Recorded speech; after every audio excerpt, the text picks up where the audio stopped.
Ladies and gentlemen, thank you so much for finding time for us tonight, and we look forward to having a constructive discussion with you. We truly appreciate that you're here, and I'm so excited for this conversation. I don't know if you can hear me. If you can hear me, kindly show me love, show me that emoji to just show that you're here, so that I don't end up talking to myself. Dr. Bole, can you hear me, Dr. Machanga? Yes, Kennedy, I can hear you, but it's remote today. I don't know why. I'm also hearing you, Kennedy, but it is very remote. Really?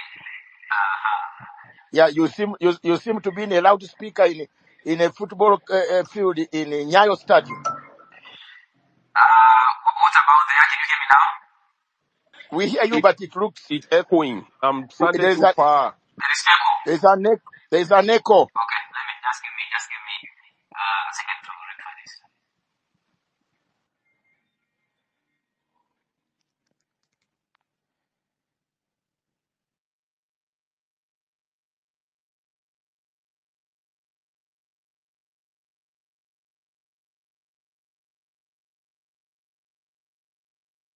Okay, can someone now hear me?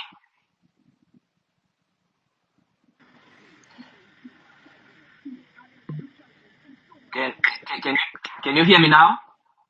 Yes, there a bit. Come closer to the mic. Okay. Yep. I'm closer to the mic. What about there now? Yes. Much better, right? Yeah, don't go away from the mic. Okay. Anytime it changes, please let me know. We want to have a very serious discussion here, and I will just try to make sure that we are good to go. So, you get your fire extinguisher today. Dr. Wale, can you hear me now loud and clear? Yes, I'm hearing you. As Much better, manageable right? as Dr. Machanga will approve. Okay, good. Beverly, I've seen you in the audience. Kindly come on the panel. Ladies and gentlemen, thank you so much for honoring us with your time, with you joining us across Africa and in the diaspora. It is a pleasure again to have you join us once again for a weekly African audio hosted discussion. This is a vibrant space where we come together every week to tackle the pressing issues that affect our continent, and we provide a platform to explore solutions to build a bright continent. We do this every Friday, 1700 GMT, 8 p.m. East African Time, 6 p.m. West African Time, and 7 p.m. South African Standard Time. I kindly ask everyone to share their thoughts respectfully and give each other the space to speak. Let's create an environment that encourages open dialogue and mutual understanding. And once again, thank you so much for being an essential part of our conversations every week. Your presence motivates us all, and we must understand that the primary purpose of these conversations is to educate and inform African brothers and sisters on topical issues touching our continent. Therefore, we do not intend at any point in time to turn these conversations into allegations and character assassinating others who are not here to defend themselves. Therefore, we must remain courteous and mindful of the opinions of others because we respect diversity. And as much as we respect diversity, we do not intend to have you or me or anyone else impose their views on others, even if we do respect them. Once again, we are grateful that you have chosen to spend your time with us. Now, Burkina Faso, a former French colony, is a landlocked country located in West Africa, bordered by Mali to the north, Niger to the east, Benin to the southeast, and Togo and Ghana to the south, Cote d'Ivoire to the southwest. Is a population of approximately 22 million with a full demographic. Nearly half of the population is under the age of 15, according to the World Bank report of 2023. Burkina Faso's economy is primarily based on agriculture, which accounts for about 30% of the GDP and employs around 80% of the workforce. The country is a major producer of gold and cotton. In recent years, gold exports have become increasingly significant, making Burkina Faso the fourth largest gold producer in Africa, according to the United Nations Conference on Trade and Development, that is the report of 2022. Now, since 2015, Burkina Faso has experienced a surge in violence from jihadist groups linked to Al-Qaeda and ISIS. The situation has been made worse by ethnic tensions and intercommunal violence, leading to significant internal displacement of over 1 million people as of 2023, according to the United Nations Office for the Coordination of Humanitarian Affairs report of 2023. Now, the security situation has severely impacted daily life and has led to school closures, with thousands of schools shuttered due to insecurity. UN agencies have reported that around 3 million people are in need of humanitarian assistance due to the conflict and associated displacements. That is according to the report of the United Nations Children Fund of 2023. Burkina Faso is led by Ibrahim Traore, commonly referred to as IB, or Ibrahim Traore Captain, or Captain Ibrahim Traore. He seized power in a coup on September 2022, ousting his predecessor, Colonel Paul Henry Sandaogo Damiba, who had himself ousted President Marc Kabore in an earlier coup in January 2022. Damiba had assigned Traore as chief of an artillery regiment in the north-central region of Burkina Faso. Traore was officially appointed as president in October 2022. Now, the rationale given by Traore for the coup was the purported inability of Colonel Damiba to deal with the Islamic insurgency in the north of the country. It was for the same reason that Damiba had ousted Kabore, the government's failure to hold the jihadist groups operating in northern Burkina Faso. At just 36 years old, he is currently the world's youngest president and arguably Africa's most popular leader, Ibrahim Traore. He has emerged as a symbol of youthful leadership and hope in Africa. As the world's youngest president, he has captured the imaginations of many young Africans who see him not just as a leader, but as a beacon of change in a continent often beleaguered by stagnation and crisis. His military rise to power has sparked enthusiasm across social media platforms, where his supposed messages of innovation and reform resonate with a generation of Africans eager for progress, representation, and Pan-Africanism. He is one of Africa's most talked about leaders on the continent today.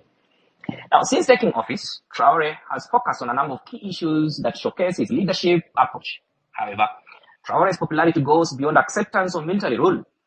He has embarked on radical reforms that resonate with many citizens in Burkina Faso. Perhaps most notably, his efforts in youth engagement have been conspicuous.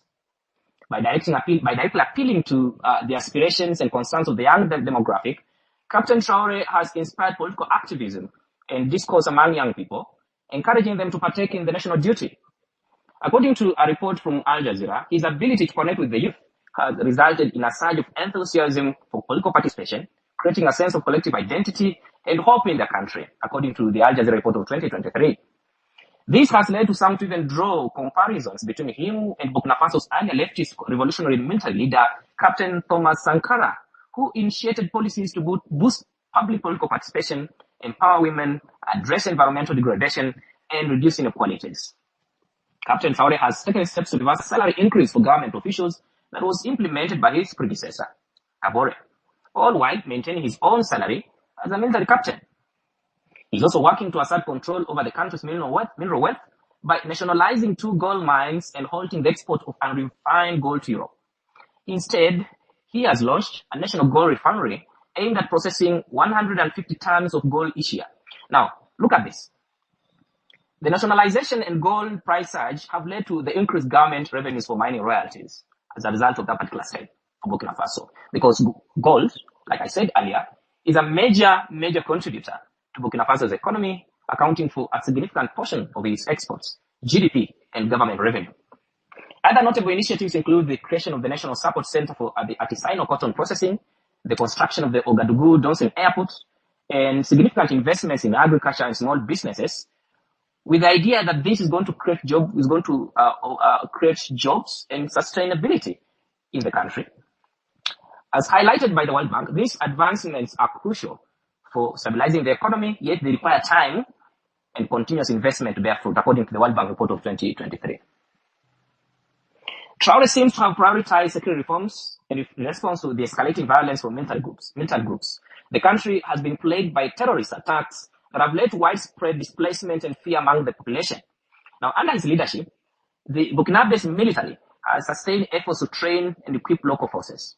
He has also mobilized volunteers to fight violent extremists as part of Volunteers for the Defense of the Homeland, a junta-sponsored civilian militia. There are reports that forced conscription has been used to send volunteers to the front lines of battle, though conflict data indicate that the strategy is not working, according to a report by the Conversation After.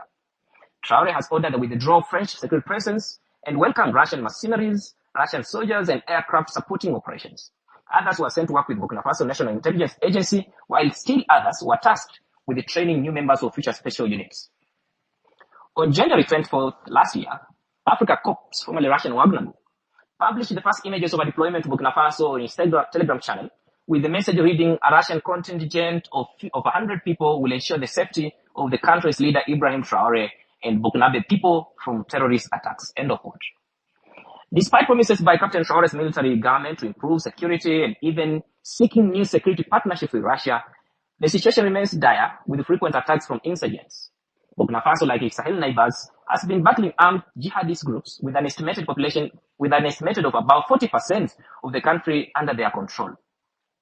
The persistent security crisis continues to loom large over his administration, with reports of human rights abuses and violent reprisals in conflict zones.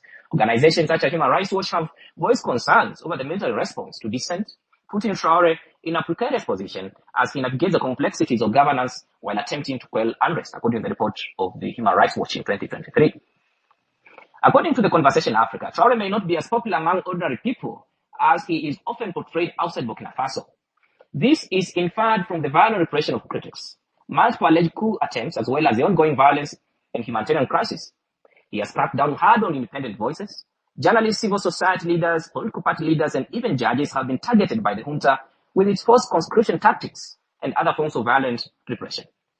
Several figures have been found themselves at the periphery, and some of these leaders have been sent to the front line to fight against jihadist groups, including human rights defender Daouda Diallo and the former foreign minister Ablaye Ouedraogo. Others, like lawyers, have been disappeared for weeks after being abducted, sometimes from their homes in front of their families by armed individuals in civilian clothes. Now, at the end of September 2023, he was on the brink of being overthrown before the first anniversary of his own siege of power. An attempted coup was foiled at last minute, and several elite officers, including men from Special Forces and the Special Intervention Unit of the National Gendarmerie, were arrested. Another Major Ismail Tuhubugu was killed during an attempted arrest at his home in Ouagadougou.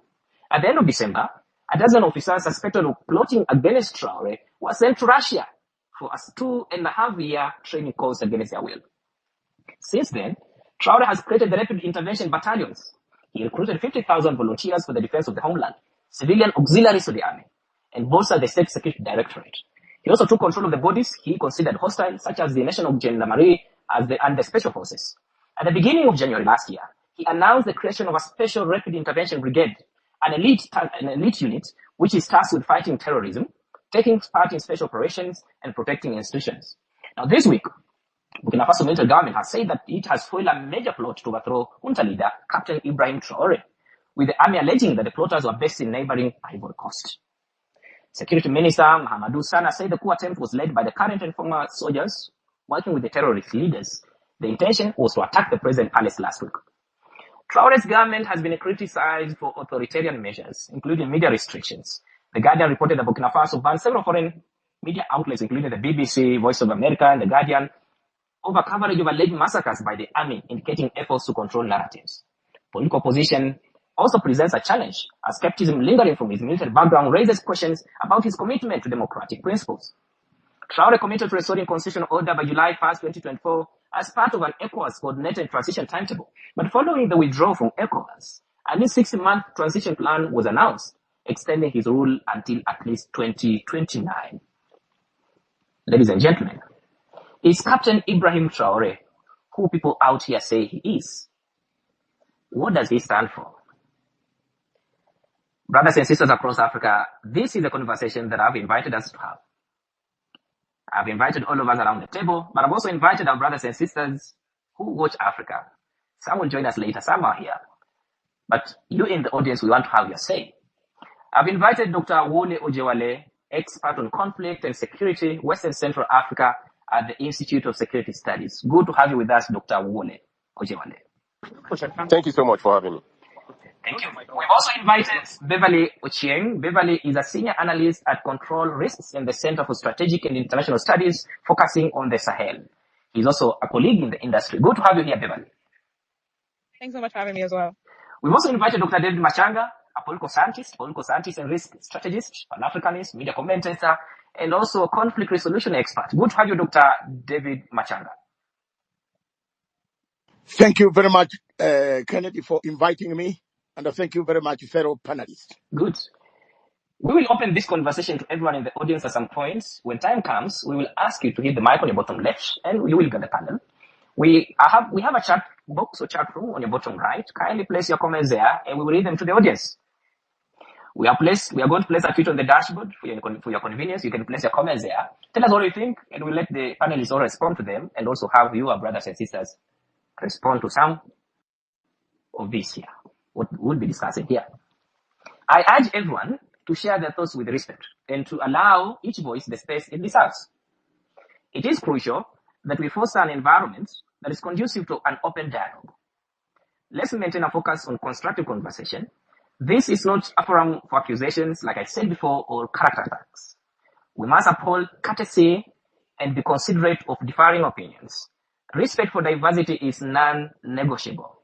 While we value our various perspectives, let's refrain from imposing our views on others, like I indicated before. We also urge everyone on this platform, like we do every Friday, to network and connect with you, brothers and sisters across Africa. Please follow each other. Follow someone who is next to you. Follow my panelists here. Follow me as well and my co-host. And follow each other in the audience as well. And importantly, please share our space on your timeline. Let's go straight into this. Let me begin with Beverly. Beverly, you've been watching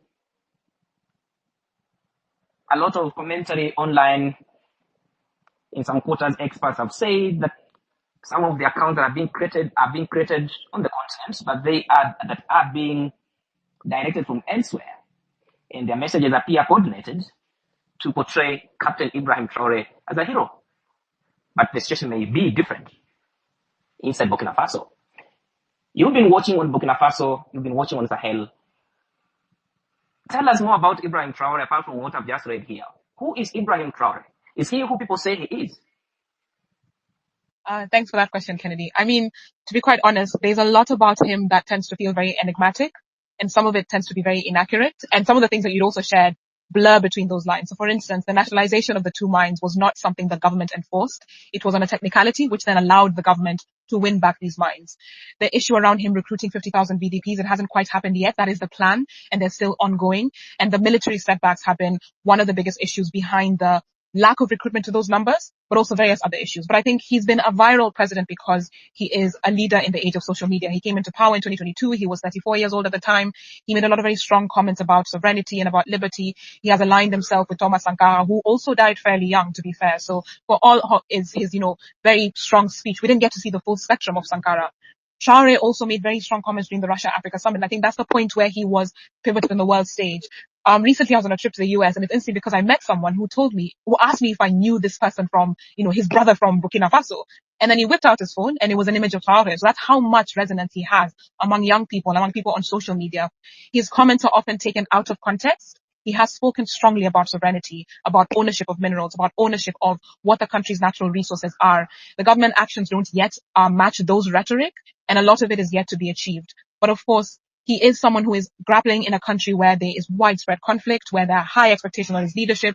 It is difficult enough for a civilian leader, and it's much more difficult for him. But his youthfulness, his rhetoric, and I suppose his sense of will and the fact that he extends that volition to other people is part of the reason there's such resonance.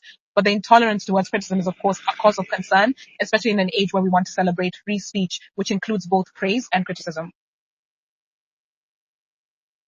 Why do you think he is emerging as a sensation for young Africans who feel his messaging resonates with him? What is he saying that appears to be resonating with the young Africans? A lot of people feel quite disenfranchised, especially as a result of colonialism and post-colonialism.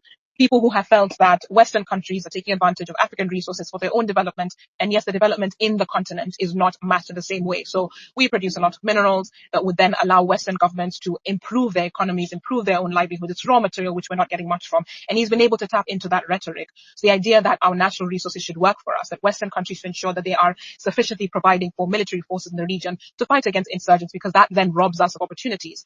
He's saying these things he calls for these meetings, the Force Vive Nation, which is quite a stage through which he's able to remove these messages. He says them in French, very good French. He's a great orator. So it's one of the reasons his messages have also resonated. Unlike the other 2 military rulers who tend to speak only to their constituents. So Assimi Goïta in Mali will mostly be speaking to his people in Mali. Chiani will be speaking to his people in Hausa. But Traore is speaking to the world. He said these things in the Russia-Africa summit. So there's something to be said about where he chooses to make his remarks and who they are aimed for and how much power they weigh because of that. Burkina Faso has cut ties with former colonial power France and allied with Russia instead. Russia appears to be deeper inside Burkina Faso. Do you feel that there is a way that Ibrahim Traore is being repackaged or being packaged by Russia, depending on the message that is populating is viral online in terms of how he is conducting himself? Because, like you said, there have been reports of disinformation campaigns online where he's associated with quotes that are non-existent. Do you believe this is a way of trying to repackage him to be who he's not, and this has repercussions on his leadership side? Or what's your reading about it?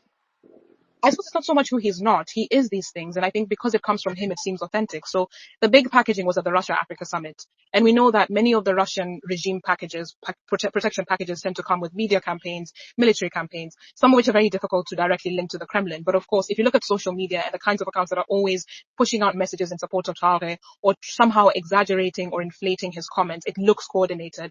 In the past 2 weeks alone, or the last week, one and a half weeks, there was a coordinated campaign targeting US AFRICOM, in particular because of comments that had been made by the propaganda talking about how the Burkinabe forces are carrying out operations in the front line. And they was portraying this man, or the general Langley, as a Judas Iscariot because he is seen as speaking out against a fellow African leader.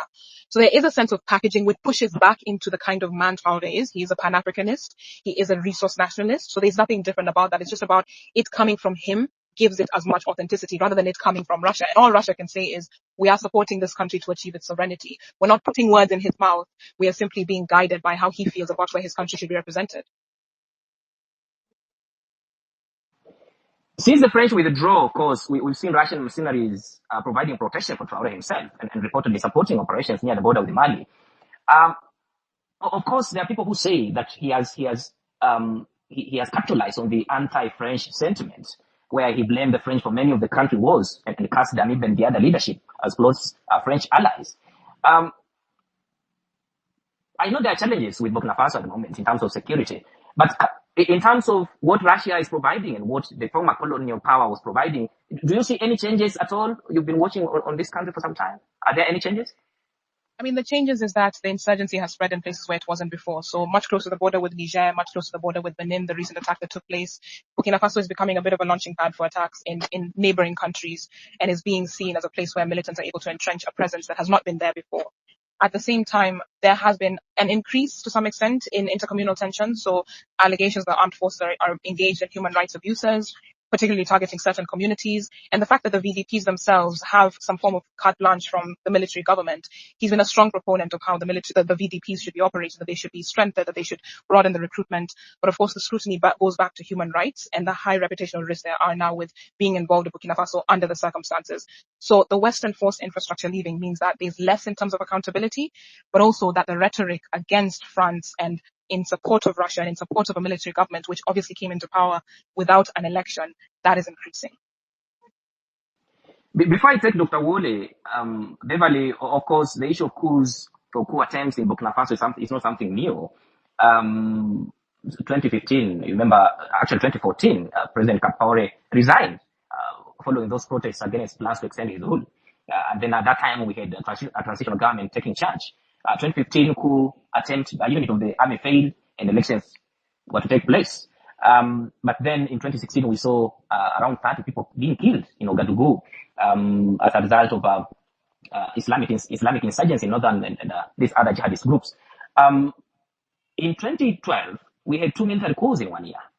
A January coup led by Damiba and deposing President Kabore in September, being ousted by Captain Ibrahim Traore, who said the second coup was necessary because Damiba was unable to deal with the Islamic insurgency.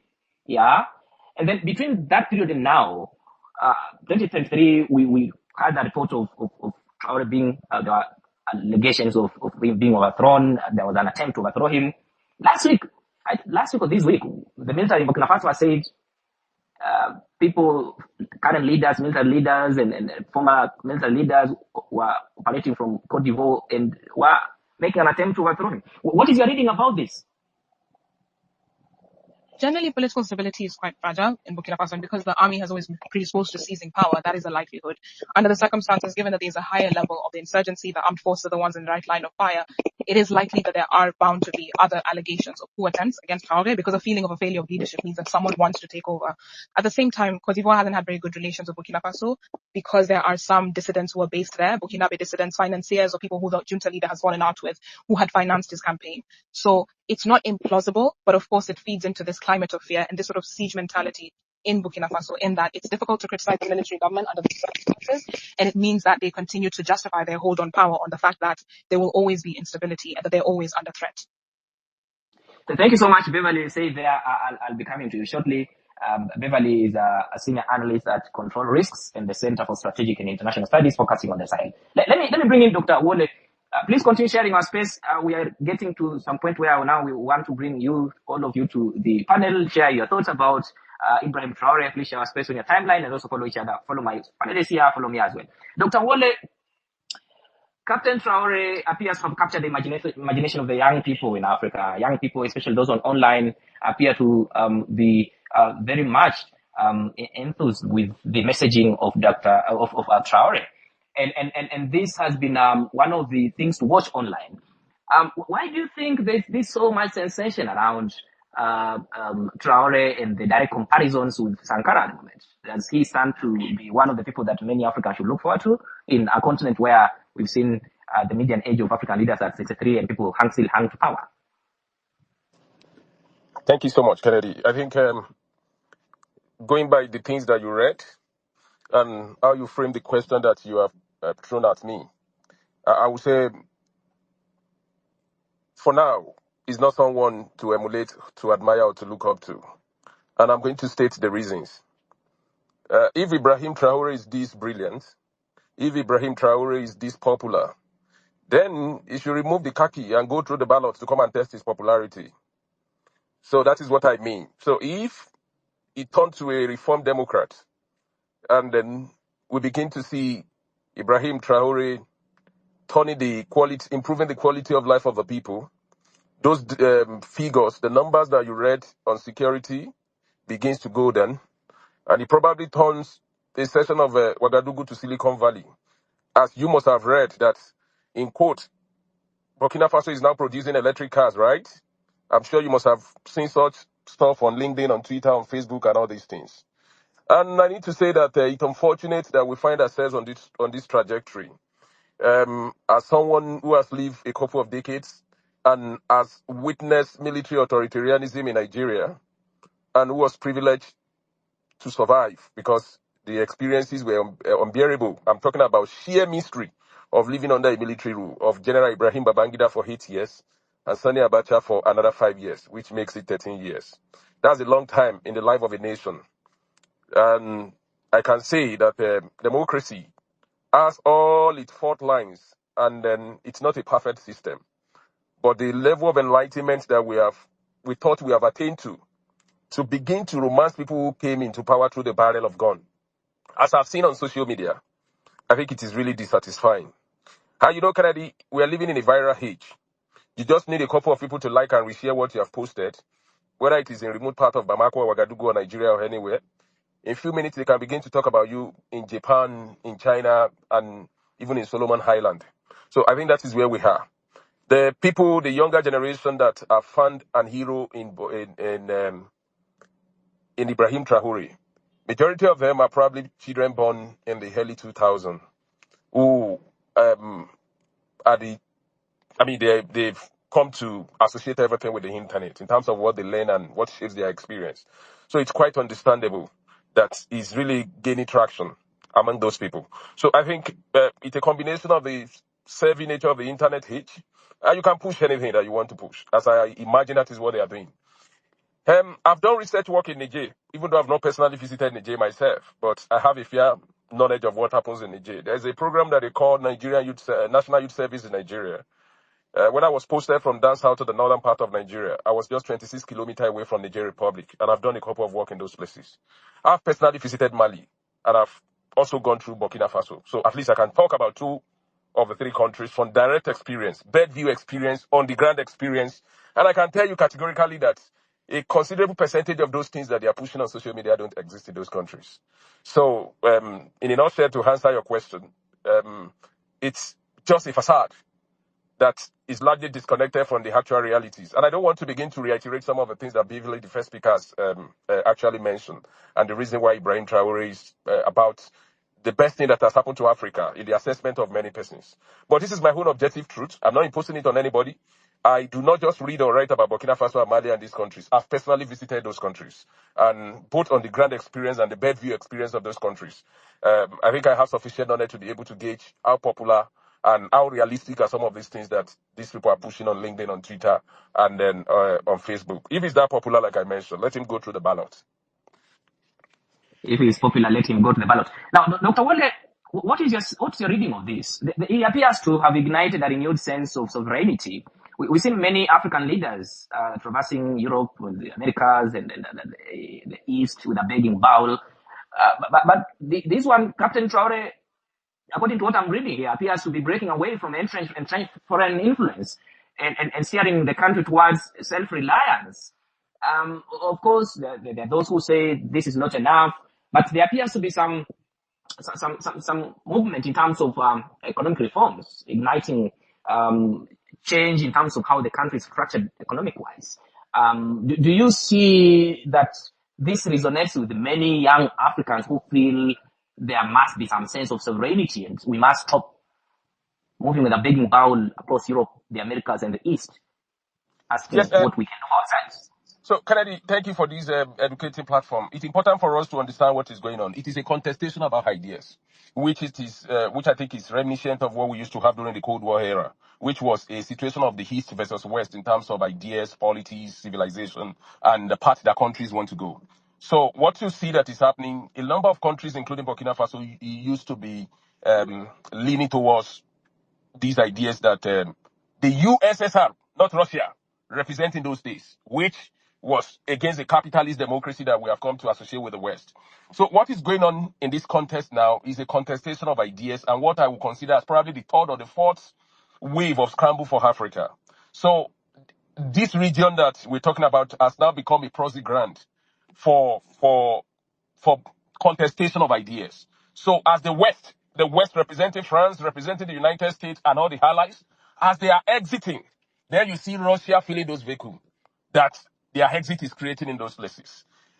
Except for maybe any form of negotiation that is going to lead in the direction of concession, which you know that what anybody that represents that Western idea want to see is organizing election in those countries.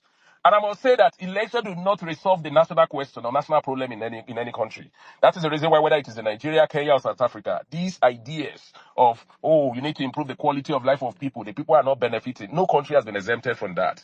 But the Western idea of democracy, if Burkina Faso is to yield to that, it means that election must hold.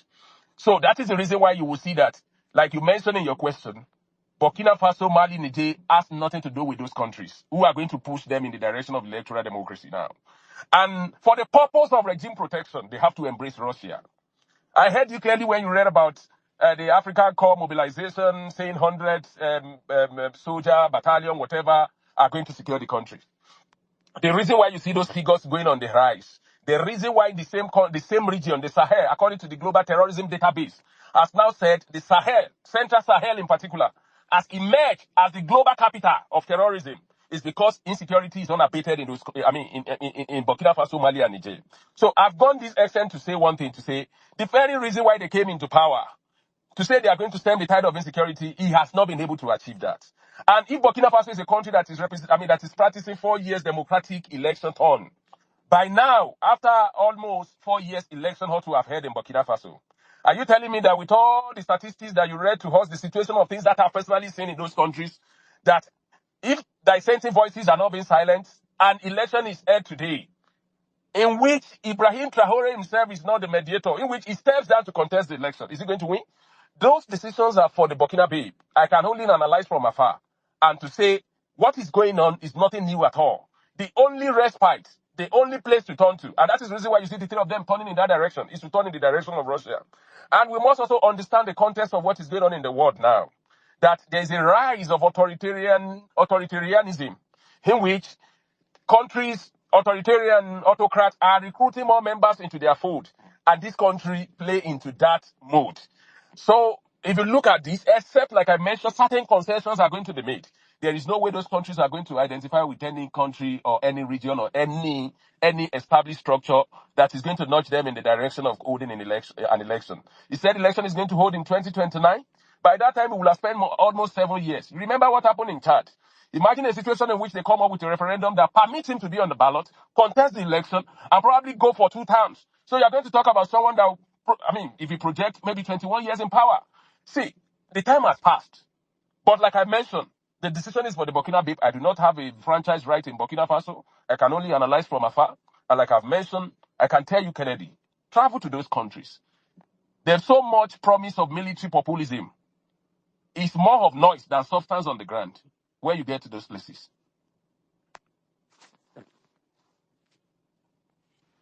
Dr. Wale, thank you for that. But I want to bring this particular point into this conversation. Of course, those who appear to be happy with Captain Traore are keen to drawing parallels between him and the former president, former leader, Thomas Sankara. But on the other hand, they're also trying to draw parallels between him and Libya's former president, Gaddafi.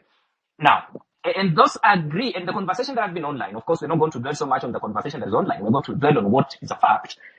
They appear to be saying that leaders of African descent, or African leaders who appear to be seeking true African sovereignty, often face disinformation campaigns, which is designed to weaken their influence and, by extension, try to eliminate them. That conversation, what do you say about that? Yes, the whole idea, whether it is military authoritarianism or whether it is the regular democracy, is that you tell the people what they want to hear. Kennedy, let me tell you something, and I need to lay this bare. I live in Francophone countries. In Francophone country, rather. You can't take away the pain that the people suffer. And that is the reason why, to some extent, as much as I try to look at this thing from the outside, you only need to listen to any citizen of this country. The pain is obvious, I must tell you. Because their own situation is that one of a country that gained independence, but was not able to pull away.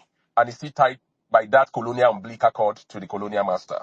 So these are serious political and economic implications in which strategic decision about how the country is supposed to be developed is probably shaped in major European capital, whether it is Brussels or in Paris. So I understand that concern.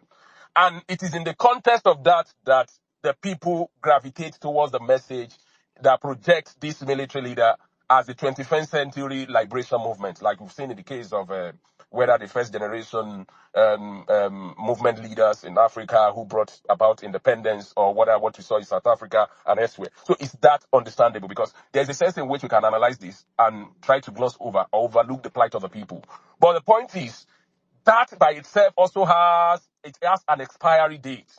In terms of this sovereignty narrative, this anti-French sentiment, it has an expiry date, and the people are going to see through the deceit of the elite that it appears that these people are only telling them what they think they want to hear. It is not necessarily that they are solving their problems. So how do you go about that? You find a way to control the resources and make it to appear that it is for you, the people, saying it's collecting salary of a captain and all those things. You want to be seen to be identified with the people. But by human development indicator, let us be scientific in our analysis, like you read. Like in the past 3 to 4 years that the military has taken over in Burkina Faso, how has that improved the living condition of the people that now made them to be better than their forsaken Democrats that probably plunged the country in the direction that it is today? So, like they say in my place, I think it's a matter of 6.5 a dozen. I don't really see so much difference. And this isolationist tendency is not going to help in any way because there's a limit. It has an expiry date. Kennedy, look at what happened in Russia. In Syria, because we have to look at this thing from pros and cons. When the rubber hit the road, Russia abandoned Bashir. What's his name now? I've forgotten his name. So there is a limit to this regime protection, and the best way to go about it is not to be postponing election. Let election hold. Let everybody test their popularity. Legitimacy must be derived from the people, not through the barrel of the gun. But we've also seen people who've been elected through the ballots. overseeing their countries in total chaos. Yeah. There are those who will argue that, for instance, I've been looking at the Afrobarometer report on how Burkina Faso citizens view military rule, and they appear to be overwhelmingly impressed by leaders who do not function in those countries, and they're saying that if it's not working for us, if we have a leader and it's not working for us, then we approve the military rule. So that this somehow resonate with what the citizens of Burkina Faso want in their leadership, or they've reached at a point where they are deprived of what is legitimately theirs, and the only way they can get it is through the barrel of the gun. So, fortunately, I used to be national dissemination for a manager for Afrobarometer in Nigeria, so I have an understanding of the working of the data. I have personally published 4 papers with Afrobarometer with those national data, which is there on the website on the internet. So I quite understand the direction in terms of what you say the Burkina babes are saying. But let me hang on this tonight, Kennedy. What separates democracy from military regime is civil liberty, not in construction of roads, building of hospitals, or what have you. What separates democracy is as simple as what is going on this platform tonight. I hope you know that this kind of conversation cannot take place in those military regimes. And I hope all the people in the panel, in the audience know this. So it is not civil liberty, freedom of expression, right to choose your leader, right, freedom of association. Those are the things that separate democracy. Otherwise, the military leaders in some of these countries that I've mentioned, including my own, in fact, the longest bridge in the country that they call the Tomiland Bridge in Lagos was built by the military government. But are we going to overlook that? We will not talk about the number of people who died and their blood. Who had to pay the supreme sacrifice in defense of democracy in those places. I'm talking about journalists like Dele Giwa in Nigeria who died through letter bomb. So many people that I can mention. So I'm saying this to underscore the fact that we cannot romance all those things. If you take civil liberty away from the people, legitimacy must be derived from the people. The military is more or less like a trade union. So imagine that you have a guild of journalists and one of them, because he has access to the gun, sees the reign of power, or the guild of medical doctors, or the guild of teachers. That is what we're talking about in the 21st century. And I've said it earlier that democracy is an imperfect system.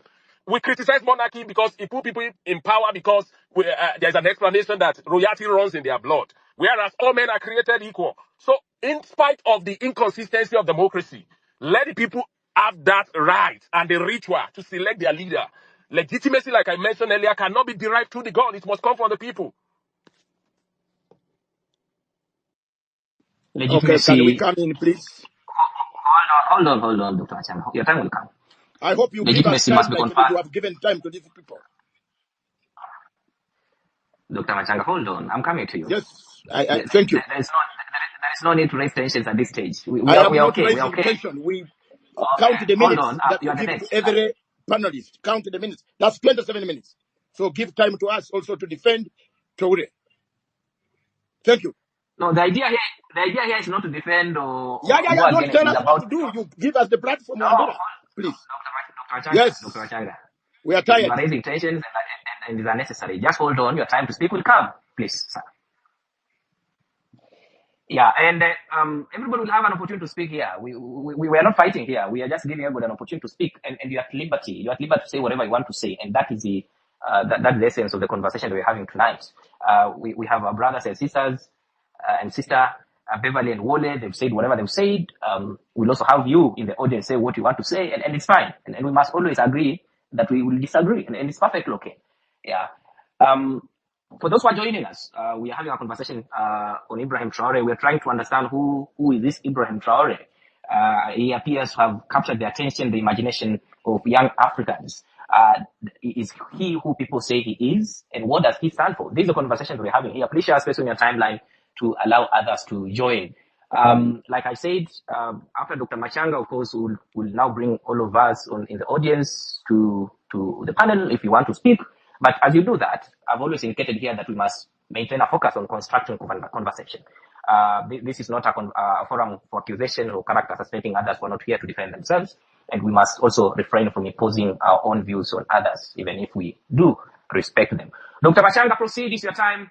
Of course, there are those who say that Ibrahim Traore is What's the word? There are those who say Ibrahim Traore is a bold reformer and a savior, and that his messaging is resonating with young Africans. What is your view about this young man? Okay. Thank you very much, Kennedy. I hope you will give me 27 minutes, just as you have given Professor Wole the same time. I've been calculating the minutes because I'm going to See, you're be. eating into me, Dr. Don't Machanga. worry. Don't interrupt my discussion, please, or I leave. No, I'm saying, Because I want to speak. Dr. Machanga, I want to speak. Get me. Don't guide me. I have the material. Please. Thank you, it's Wandera. fine, it's fine, Dr. Machanga, it's fine. I want to give you time that you require. I have no problem with that. Just proceed. And I'm not attacking anybody. Let me defend my position. I went to school inside the classroom, not in school compound. Therefore, I want to defend my position. First of all, I have been to Burkina Faso 6 times since the military coup. If somebody has just passed Burkina Faso by bus on his way to Senegal, thank you. I've gone there at different times. Mr. Wandera, on a number of occasions, I have called you when I'm in those places. And I've told you I'm here, look at this situation. I'm not here to contest ignorance. I'm here to tell what I know is Pan-African and African. I want to begin by asking Wandera, how many mobile ambulances does Kenya have? How many? Equipped with hospital equipment, nurses, doctors. How many? Does my Uganda have? Maybe you need not go to your Kenya. Beverly, you are here, you said all these type of things. How many does Kenya have? Mobile ambulances equipped with 2 doctors, 5 nurses, and other clinical officers driving into villages to treat people. How many? If they have, open the mouth and tell me now. How many? In Uganda, how many do we have? 0. How many Range Rovers do we have? Plenty, including my own country. How many Prados does Nigeria possess? What type of democracy? Civilian democracy does Nigeria have? 200 women, 400 abducted, kidnapped, hostage, a democracy. I'm coming to dissect you. Democracy. We need democracy. Is there democracy in Nigeria? It's a civilian government. Is it there? Tell the people, open your mouth here, and tell us all Africans, there is democracy in Nigeria. Hey, we are doing very well. Boko Haram is not there, and people in Southeast are not being killed. Everything.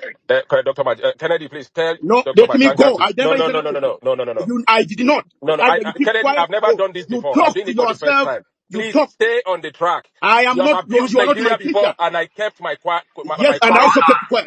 So please, Shut up. just I've never No, talked no, no, about no. your You country, don't. Uganda. You don't tell Stick me. with the You issue. don't. You Kennedy, can. I'm very, very serious about. Yeah, let's have a conversation. Let's have a conversation. Yeah. I've said we're not imposing our views on anybody here. And let's just stay on the topic. Dr. Machanga, I know it's your time to speak, but let me just guide this conversation. I want to give you more time that you want, but allow me to just guide the conversation. Beverly has said what she said, which is it is her own expert view. Dr. Wode has said what he has said. It is his own expert view, and you're also saying what you say, which is fine. But I would want us to have a discussion from the point of truth, so that those who are here, students who are here also learning, and they're taking notes from you experts, they're able to decipher and they're able to know what exactly is the truth, what we are discussing here. I wouldn't want us to have a conversation where we also come in to attack each other. I don't think we'll be having a conversation, and I just want to guide all of us here for the purpose of us having a constructive engagement and just professionals in our own way. Let's have a conversation that really helps us to understand, because the idea is Ibrahim Traore, people say he is. And what does he stand for? Simple as that. Let's not deviate and go to attack what other people have said. Dr. Machanga, proceed.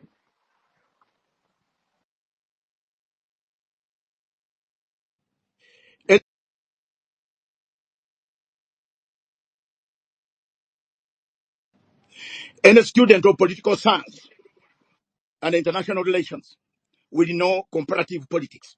I'm not attacking anybody. If you have gone to school to study this subject, like my friend Wally has done, and Beverly has done, and you have done, I'm doing comparative politics.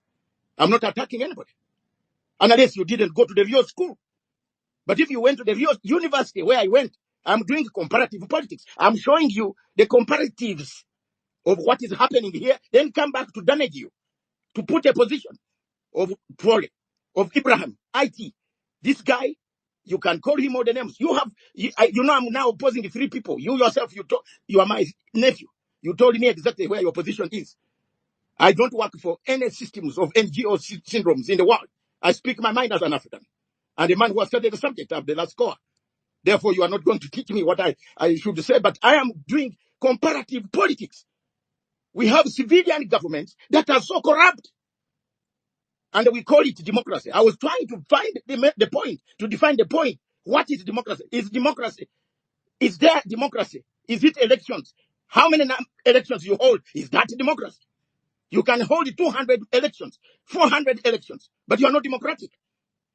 And the civilian system, we have several countries in Africa that do that, but they are not democratic. So what is democracy here? That's point number 1. Then I want to remove the bad eggs. Then I come to the real reality. Point number 2. The commander of AFCOM, which Beverly came up here and told us, one American, what? This guy went on international television. He wants to kill one of us. He wants to kill one of us. Ibrahim Traore is one of us. He said it on TV. Everybody was hearing. I wish you can play this here. He said, we train people to overthrow governments in Africa. He was asked the father, what will you do about Traore? He said he will either arrest him. He's using the gold. Whose gold is Traore's gold? Isn't it for the people? Isn't it for the people of Burkina Faso? Is he not from Burkina Faso? There is this trend when we elite in Africa, tend to side with stupid neocolonialism that penetrates our region, destroys our mentality, and we begin howling insults against our fellow African brothers. That's why Africa can never unite. That's why Africa can never have a way forward. Traore said, you have been exporting gold. You have been exporting uranium for so many years. You sell uranium for $200 per kilo. You give Burkinabes, they are called Burkinabes. I can draw for you the map without looking at it. Burkinabes, you give them only $60 per kilo, and you take 160. Burkina Faso itself has no light. Uranium goes to light France. The man reversed it. He took over all the uranium, sold it in cash, and bought over 800 ambulances. They are there, Wandera. They are there. More are coming. Ambulances, tractors. They are there. I've seen them. At least I've taken time and traveled, and I invited about 4 officials who are down in the listening ground. They are listening there, Wandera. Later on, I will pass the numbers to you. You can talk to them. You can talk to them. They will tell you exactly what is in Burkina Faso and what is not. Instead of buying Prados that we drive in Kampala or Nairobi or whatever, where MP has got 10 of them, this man bought ambulances, tractors, and other equipment for agriculture and schools and medicine for hospitals. Something has moved. Something is moving. The stoppage of gold being exported. The guy, if you go today, someone is telling us, or someone talked about gold, a smelter. It is there. One day it was you. It has been built. It's one of the biggest gold smelters, bigger than that of South Africa. And it's going to start, or it has started smelting all gold. African people, instead of taking gold to be smelted in Dubai, Qatar, Turkey, and other places, then bring it back. We shall take the gold. We can take the gold. It's the biggest smelter on the continent of Africa. He has built it. It has started smelting gold, and he has gold, the gold. Now, let's come to the why military takes over governments. It's because of bad civilian institutions. My brother, maybe I went wrongly. I would have told you. An election in Kenya, an election in Nigeria, for example. The last election I was there, Mr. Wole. You will not say Matanga did not go. Wandera, you were there in another area. You were not in Abuja. And I hope Uhuru Kenyatta, people are listening here. We are in the same hotel in Abuja. Was that an election? 94 million Nigerians registered to vote. 26 turned up. 68 went to Atlantic Ocean underground, and they have now resurrected. Tinubu declared himself. The judges just read the same sentences. Comma, no full stop, the same. Election was free and fair. Wandera yourself, you said this was not an election. You are in one of the polling stations where you almost killed. You remember ballot papers were even, guns were exchanged, bullets. You yourself, tell the people here that that's democracy we are looking for. Are we really mature for democracy? Is that the type of democracy you want on African? What is the difference between that type of democracy, Kennedy Wandera, and my brother Dr. Wole, and the type of democracy that we have where a man has built a road? People don't eat democracy. They use a road.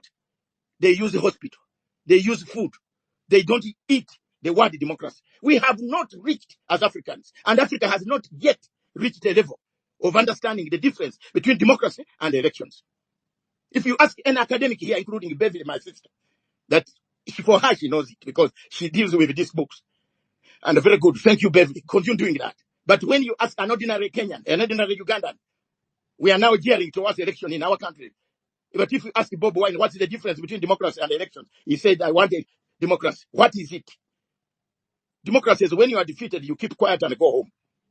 It's not democracy. When you are defeated, you pick a stone and throw at Wandera's car. Is that the democracy we are looking for? We haven't reached that level. Britain, 1,000 years is when it became democratic. 250 years, America became democratic. Trump called people to go and destroy the building. You know that very well. That is not the type of, even the democracy that Professor Wall is teaching us here wants us to agree is not working. So, the only problem that we might, and I don't want people to say I'm encouraging people to pick up guns. I'm teaching. I'm showing comparative. My points are stuck on comparative politics. What do we have in absence of a good situation where corruption has been rampant, where civilian systems have been corrupt, where money is given to the families? What do? Why do military coups come? The causes, Beverly will tell you, and I agree with Beverly on her analysis. I follow her. I read her analysis most of the time. Some of the things come as a result of bad governance created by civilians that will be put in power. They eat and vomit on the shoes. The military are watching. If you look at the coups that have taken place in West Africa, ladies and gentlemen, all of them have been led by aide de camp. The closest man to the president. Why? Conde was his closest man, took him down. Mali, his closest man took him down. Niger, the closest man took him down. Look at that. Gabon, the closest man took him down. Why? Because the civilian eats while the soldier is watching. Let's be very honest here. The soldier is the one carrying your bag, and you are doing a deal. You are telling people to go and bank this money in Switzerland. This soldier behind you is listening and watching. At times, it's the soldier carrying the money to go and bank taxpayers' money. Civilians are dying in the hospitals. The military listens to you, watches you going to bank $200 million. Then you fly to go and borrow to the World Bank $200 million. Yet you have banked money in Switzerland. The soldier will come for you. So, as Africans, time has come that we must look at African Union Charter. Is it worth stopping some of these soldiers and banishing them out of AU? That's the conversation Eva Wanjala can tell you why President Ruto has been appointed the chairperson for reforms in Africa. Is the charter that we introduced in 2012 about democracy, that if you take arms, a government by arms, you are not allowed in AU. What about a government that has occupied another government? What about a country that has occupied another country? What do we do to Morocco when Morocco has occupied Sahawari? As Sahawari nationals, over 5 million of them are spread in my country, everywhere in Africa. Is that not equivalent to a military situation? What do you do to Chad, where the man was killed at the front line and the son was put in place by France, and the vice president who ran an election with the father was sidelined? Is that democracy? Why don't we blame them? Why do we blame Traore, who saw a civilian man corrupt, another military man cannot fight insurgents? Let me come to the point of security, because people have talked about security. You read data, which is common data of UN. UN comes in too late. That's too little. It is a, it suffers from a syndrome of sickness, of very terrible disease called despondency. There's no UN you are talking about, Mr. Wandera.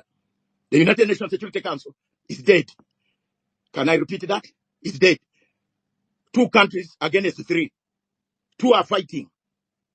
Russia is fighting in Ukraine. China and Russia together versus Britain, America, and France. There's no UN here. Where is it? Those who have jobs there, who work there, you can continue to work. But there's no UN. It was formed to create peace. It creates war. It moves around to create war. It moves around to buy, to give Congolese, to ask Congo, can you give us some guns? Can you give us minerals? We shall give you guns. Instead of saying, can you all sit down, M23 and Tshisekedi, please come to Washington, sit down. They are saying, give us the minerals, give us the diamond. We shall give you the most sophisticated arms to go and kill. Are you killing trees? Are we killing trees? Whether Congolese on Tshisekedi's side or Congolese on M23 or anybody, they are human beings. They are not supposed to be killed. But look at American foreign policy now. It talks of, it is a transactional democracy. Is that the one that a professor can stand here, talk about democracy? Is it transactional? Ukraine give me oil, I'll give you arms. Surely, you want Matanga to listen to this? That you give me oil, I'll give you arms. Transactional democracy. What's the difference? Let me come to the point that will shock the audience here as my minutes go by. Look at this scenario. There is no power in the world that is not controlled by military. There is no White House without a Pentagon. If you have gone to inside the classroom, not the school compound where your father dropped you and you told him I was in the compound. I'm in the school boarding, daddy. No, Dr. Masanga, I went inside the school, the class. Every country in the world, including Britain, where I live, where I've lived for 40 years, is called a superpower because of the military, not because of the democracy. Check it. Any school can challenge me. China is called a superpower not because there is a very good politics we talk about. It's the power of the military. The military is everywhere. The problem is that they don't want us to have the military. They don't want us also to have a man of that nature to set up a military. Look at the governments in Africa that have set up military regimes that came from a military product. Rwanda, for example. He brought his country from 1994 genocide. Today, it is on top of the level of where every white person from Europe wants to fly to Rwanda, even take this team that loses every day in East London. What is it called? I don't like it. Wandera's team. I don't know. Wandera is Manchester. There is a team that loses, but badly. Which one is I that? am a Liverpool man, so I'm a Liverpool. So I have never supported it. So including that team going to Rwanda, Kigali. Kigali is the best town. Who is leading this Kigali? A military man. He has taken it from the scratch, rebuilt it. Everybody, when you are in Kigali, you can't even sleep without your door being closed until in the morning. So, ladies and gentlemen, military governments, some are dangerous, some are useful. That should be the debate. But when you attack one African, why Wandera was asking this question? Why Wandera was asking this question? When you attack some one African and target him, isolate him, take him on. When you leave bad regimes, there are very dangerous regimes in Africa that should not be on the map of Africa. Nigeria, for example, should not even be counted in the Commonwealth or AU, should have been suspended. Cameroon is a so-called civilian regime, should have gone a long time away from these institutions. Nigeria has become horror. Is a horror. Is a zoo where everybody kills each other without law and order, kidnaps each other. How does it come with animals? This is the civilian government that Mr. Oweri, the professor, was telling us. We need this civilian government. Talk about your own home. At least my home is not very good. But we don't have people herders going to other people's farms with guns and slaughter them because they are Christians and kill them and then walk and eat their food. My country, you can't do that. No, this one here is a place where people are walking, killing each other. Traore cannot allow that. Ibrahim Traore has not allowed that stupidity. It is Nigeria, and I repeat it here on record. It is Nigerian government, Tinubu, who is trying to overthrow Traore. We know the plans that he made in Paris. He stayed in Paris for 2 weeks. Please, you are not going to deceive some of us who have studied intelligence since 1978, when some of you were not born. We know what is going on. But we are not going to accept you to kill one African for the sake of his defense for his minerals. This man is defending his things. You can't, is gold his? Okay. No, Wandera, I want to ask you, my brother, is gold, is the gold, American gold? Is the American gold in Burkina Faso? Has America got a land in Burkina Faso? Why should it come to give orders on their gold? They have a right to sell their gold. I only want to end and I come down and I say, look, let's be very honest. You brought in the question of Russia. Every time weaklings, intellectual weaklings, always bring in Russian issues. I'm not an intellectual weakling. I'm a man who can defend my position. And I defend it even when I'm going to the grave. Russia has not come to Africa because there is a vacuum. No. Russia has come to Africa because America wants to subject people. Look at the countries where Russia has gone. As I end here, and I said I stood on a platform of comparative politics. And this is what I stood on. Look at Libya, Wandera. Someone brought a situation of Gaddafi. You are the one who said Traore is like a Gaddafi. It is true. Gaddafi, 15 years No, ago. I just say there are people who Yes, are yes, drawing the I am not comparison, but I accusing didn't you. actually say I that. am not accusing you. You are not the American, not Clinton and Obama who killed Gaddafi. You are not. They killed Gaddafi and they will also die badly. You know, it is serious. I They killed. don't know. No. Yeah, the problem Dr. here, Machanga, Kenneth, this platform, hold on. no, wait, this platform has people listening. Intelligence officers, presidents are here. Let them listen. Yes, Let them listen. The I want us to reports. be truthful, I am truthful. and I It want is us. true. You've made your submissions well, and I want us to just be Can I finish my in the same. submission?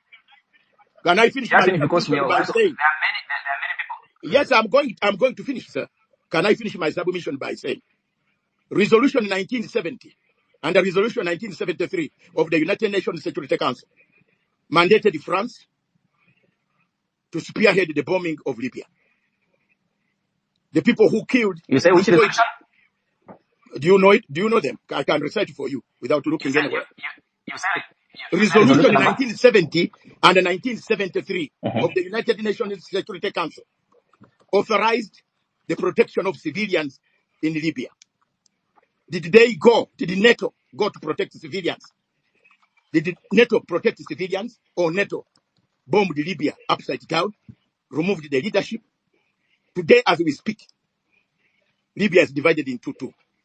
Why are people not complaining about it? Because the two superpowers have divided it. One is in Tripoli, another one is in Benghazi. Two governments. France is in Benghazi, United States is in Tripoli. Wandera. Africa needs somebody to speak. We are not saying every soldier should come out of the barracks to take over, to kill people. But there are some civilian governments that are not very good. They are smelly. They don't deserve. They eat and vomit.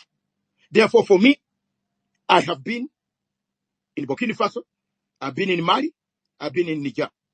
The last point I want to tell you, if you're a Nigerian, to get $10,000 in Abuja takes you 3 weeks. But to take $10,000 and you want to fly for medical treatment in Ogadudu takes you 35 to 45 minutes. So I leave the challenge to the audience. Which place do you want to stay to? Where do you want to stay? Mr. Owole or Jolly? Do you want to stay? Don't worry about Owole or Jolly. Professors, my friend, we shall laugh. We always clash at meetings. I'm an old horse who doesn't take nonsense. And I speak my mind. I have not insulted him, but I wanted to teach him comparative politics. comparative politics is different. Look at things. To get $10,000 in Abuja or Lagos, you have to take the general manager for tea, for coffee, for lunch. Then he says, come on Tuesday next week. When you have a patient you want to take to a hospital for cancer in India. But to take $10,000 in Mali, to take $10,000 across, up in Niger, Katuna, no, is it not Katuna? The other border post in where that other primitive guy called Buhari comes from. You know, it's very easy. $10,000 they give you if you have the local money. They will give you. You sign the paper passport. You go. This military regime is bad. While in Nigeria you cannot even buy aspirin. You can't find aspirin in hospital, but you can find aspirin Panadol in Ogadudu. You call this Okay. a bad Okay. administration. And finally, potholes. Mr. Ibrahim is patching up. He's making new roads in Ogadudu. If people who were telling lies, they have run away already. There are good roads taking shape in Ogadudu. My place, my own country. If it rains, it's better you start having a swimming costume. So, what is? Let me ask you, and then Dr. Land. I have landed. Many people here have My called my name. dear brother, Very much. I am very sorry. Me and Professor Ojole, we always bust each other. We have our minds have never been together because I was a street boy. I am a street boy. I got these papers by washing streets Okay. in London. So I went to school in a hard situation. I did not sit down and just come here to tell a lie. I tell from the bottom of my heart, and above all, I'm a Pan-African. Traore is Okay. an African. Thank you so much. You touch him, you are touching us. We shall mobilize. We shall Okay. fight you if you touch Traore. Okay. Thank you. Okay, Doc. Thank you for your submission. Thank you for your submission. I just wanted to. I know, but I'll bring this later when I give you time to speak, especially on the resolution of 1970. I think that was 1970. That was in 2011, right? But I'll 1970, start the resolution conversation. 1970 and 1973. Of 1973, 2011, right? yes, of United Nations Security Council that authorized Okay. NATO to bomb, to start to go into Libya to protect Actually, civilians. that particular resolution imposed embargo and travel ban, Yes, and then and that's Mr. a Sarkozy twist. used it. Mr. Sarkozy Okay. used it to steal Okay. money, to steal $40 billion out of Libya. Thank you. Stay I'll there. I'll be teach coming to at you. it I'll be tomorrow. coming. Thank you very much, I'll be. sorry, Mr. Wandera. I am now cool. Okay. Thank you, Doc. I want to bring us into the conversation. And I'll try my level best. I'll try my level best to try to fact check, because I want us to have an honest conversation, a conversation that builds on truth. So if you're in the audience and you will be here to on a disinformation campaign, I'll put you on hold, because I want us to have an honest conversation, and I know we can have that. I have a lot of requests here. So for those who are coming, please, I want to ask you kindly, just use 2 minutes. That's enough for you to make your submission. Anything beyond 2 minutes, I'm going to drop you, because I have a lot of people here who want to speak, and I can even see in the comment section people are saying, "Oh, you're not giving us time to speak. You're not giving us time to speak." It's your time now to speak. You come tell us what you want us to hear. But if it is a disinfo campaign, I'll put you on hold. I'll try to prod further what you're saying, because I want us to have a thoroughly constructive engagement. And for those who might have thought maybe I didn't want to give them an opportunity, that is not the intention. I wanted us to hear from my experts later, and then bring you to the conversation, because it's important that we also hear from everybody here. Let me start with this is called Chikwere. And there is no need for you to raise your hand while you're here. Your time will come to speak. I want to start with the first panel, and then I'm going to bring the other set of speakers, so that we can give as many people as possible an opportunity to speak. But before I bring in Chikwere, allow me to read this. Allow me to read comments in the chat box. We've seen our brothers and sisters putting in their comments. Let me read some of them.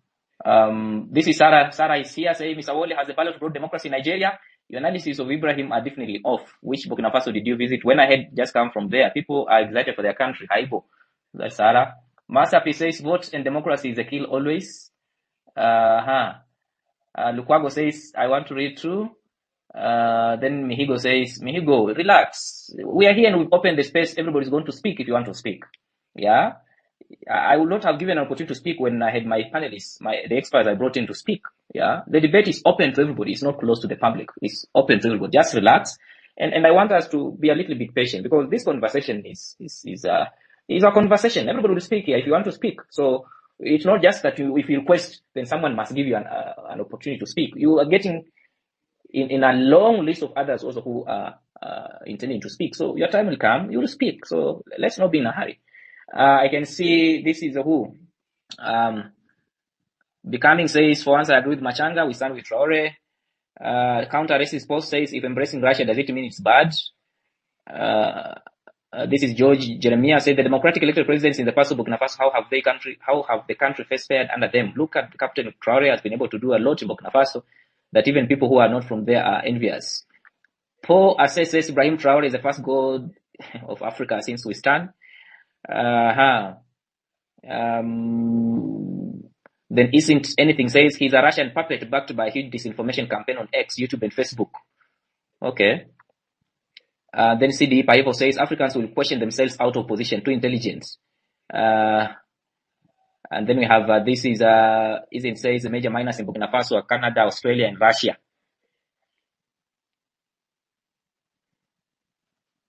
And then Richard Renaissance says, if any kind of governance doesn't have a safe and peaceful transition of power in place, then definitely turns to totalitarianism or dictatorship. That is a definitely signal we got from Burkina Faso. Right now, it seems he's fatling his name and grip on power.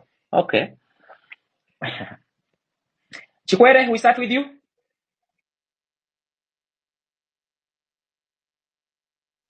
If Chikwere is not there, then we can take Meta. Thank you, Mr. Wanderer. Thank you very much for the mic. Mr. Wanderer, whenever the East and West are in a conflict. Am I audible? Okay. Meta, proceed. Okay. Like I was saying, whenever the East and West are in a conflict, Africa does not have the capacity to be neutral. And it's because most of our leaders in Africa are puppets of the West. And I'm going to try to summarize my comment here. They're simply just puppets of the West. That's why they don't have the audacity to be neutral. Yeah. The truth is that from the fall of Libya to the government that took over Nigeria government from 2015, we saw the hand of the West clear as day. So there is no doubt that even the current government right now is meddling with the West to frustrate Burkina Faso. That's all I have to say. Thank you. Okay. Let's bring in, this is Shah. Greetings. Oh, I'm surprised I'm able to speak in your space, Wandera. Thank you anyway, sir. 2 minutes is very honorary of you, even it's symbolic. But anyway, I was just thinking that we look at democracies and we look at dictatorships throughout Africa, and we can assess them all, from Mobutu to Gaddafi. All dictatorships are not good. All are not bad. And some, in the case of Gaddafi, look at what he was able to produce, right? And then you look at the democracies and the voting, and we're not in a position, I think, right now to really deal with democracies in the sense that we have outsiders. And this is the Security Council that I guess it convenes every year. The Security Council, I guess AU puts it on. I saw the one a few years back with Brian Gamoro or something like that, and PLO Lumumba was they were speaking, and they said that the findings was that the security issues come from the outside of Africa, outside. So it's easy to make the assessment that we know that what led to the formation of these countries today, and then the ability of these countries that has had 60 years to produce a viable state that has an economy that is, doesn't have a lot of the problems that we have. We should have been able to circumvent those things with the time that we've had as states, as countries. But we know the meddling and the corporations that are involved and everything. So this is a no-brainer. And when you look at the full picture about who he is, because the things that he has already done puts him in a place where he's not the normal leader in Africa. To put the French out, to nationalize I understand that the land has been nationalized, or the state-owned, and as well. the resources are moving in that direction, if not in that direction of that the state owns all the resources, free education, free medicine. These are the things that are not being done in a lot of other places, and this is what makes him very dangerous in the eyes of the West. And look at they've shown themselves to put that out there. They've shown themselves that he is a danger, that the AES is a danger, and that because he's moving so differently, he becomes the hero of young people in Africa, and he becomes the scourge and envy and scourge of those who are in power, who are trying to run these capitalistic governments with quote unquote democracies that just are not doing what they need to do. They've had time to do it, and they're not doing it. So I'll land right there because I feel pressured and into 2 minutes is low time, but I usually don't go more than 2 minutes anyway. But I'll land right there. Thank you. Sarah? Yeah. Am I audible? Yes, you are. Okay. Thank you. Thank you very much, Kennedy. Thank you for the opportunity. Your spaces are always so wonderful and informative.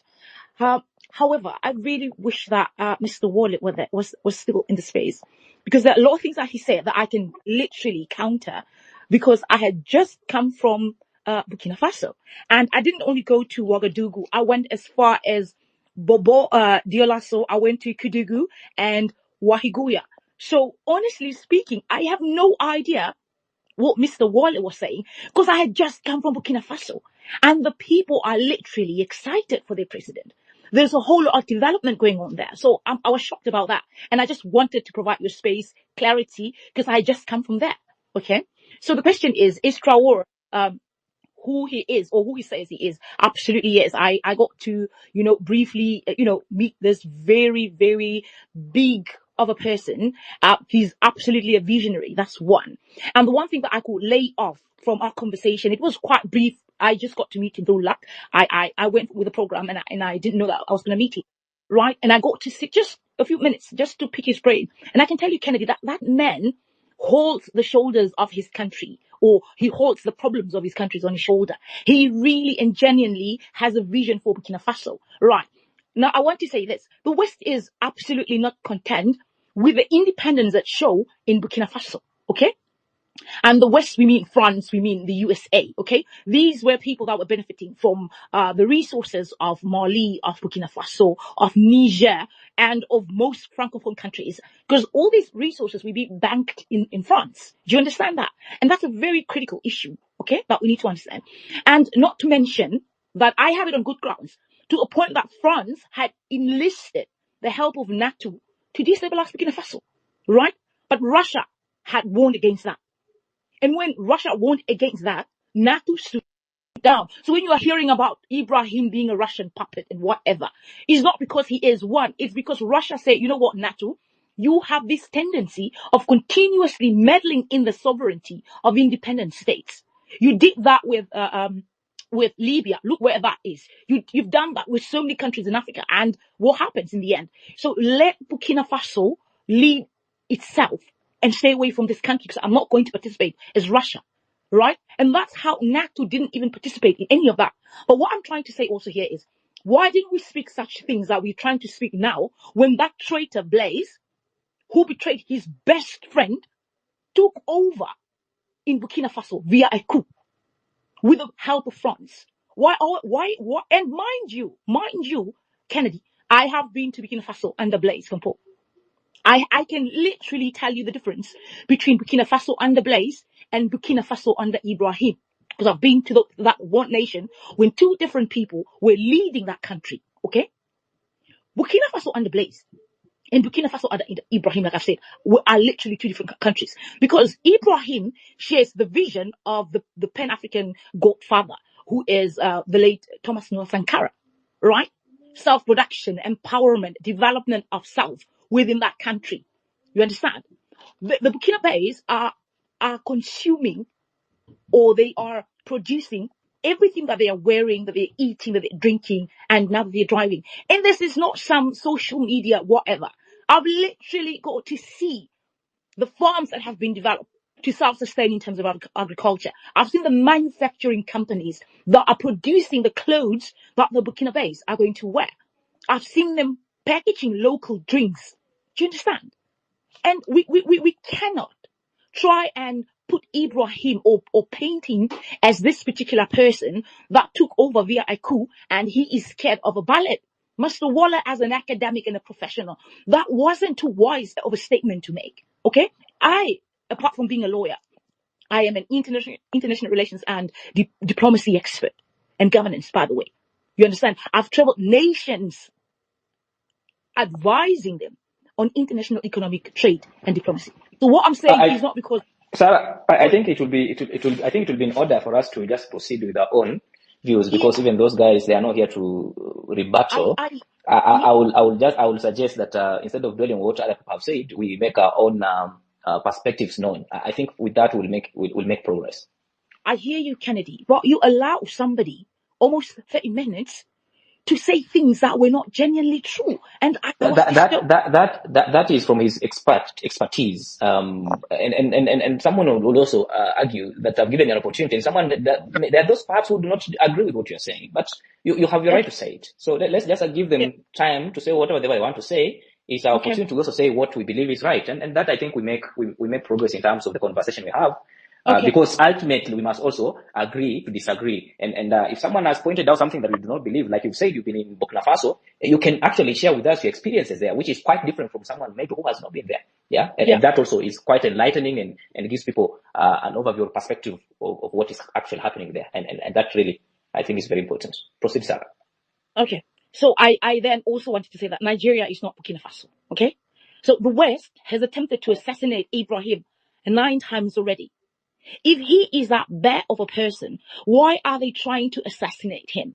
Why are they trying to get rid of him if Ibrahim is not delivering what he told his citizens that he shall deliver? And this is the same thing that the West did to the late Fidel Castro. They tried to assassinate that man over 600 times. And this is the tendency of the West. We can't run away from it. This is a matter of fact. And we've got a lot of bodies on this continent to substantiate what we're saying. Apart from Colonel Muammar Gaddafi, we have Patrice Lumumba. We've got Samora Machel. We've got all these different leaders that were genuine visionaries. And they were what? They were removed forcefully from the face of this earth. Okay?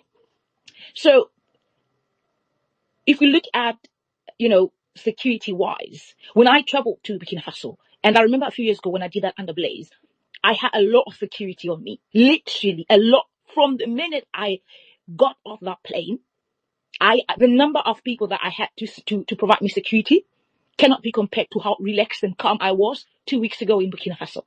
Not once did I thought about somebody coming to kidnap me or me being whatever or this or that or this or that. I was extremely, extremely relaxed in Burkina Faso. I saw the development myself, be it the manufacturing, the production, be it the road infrastructure. All of those things I saw with my own eyes, and it's nothing compared to the previous Burkina Faso I had been to. Okay? Now, Ibrahim is a staunch Pan-African, right? He doesn't want foreign influence, which promotes the values of Pan-Africanism. A self-reliant Africa, a self-reliant Burkina Faso, a Burkina Faso that is economically developed, okay? That is what Ibrahim wants for Burkina Faso. And when we're talking about democracy via the ballot, we've got countries like Rwanda, for example. You've got one person that go and contest as the president, obviously, what do you expect the results to be? Is that a democracy? We've got countries like Nigeria, we've got countries like Uganda, and all these different people. So when we talk about democracy, we need to be a bit careful. For different countries, or should I say democracy works differently for different countries in Africa, okay? Again, Pan-Africanism, self-reliant economic freedom, self-production. So in conclusion, the West has this tendency to use, the mass media to paint oppressive notions against heads of states that are doing their utmost best to develop their states. And this is what they do. They divide and conquer. And we as Africans should genuinely learn to be more wise than what we are portraying ourselves to be. When the West feel threatened, they create imaginary threats in order to have a basis to attack.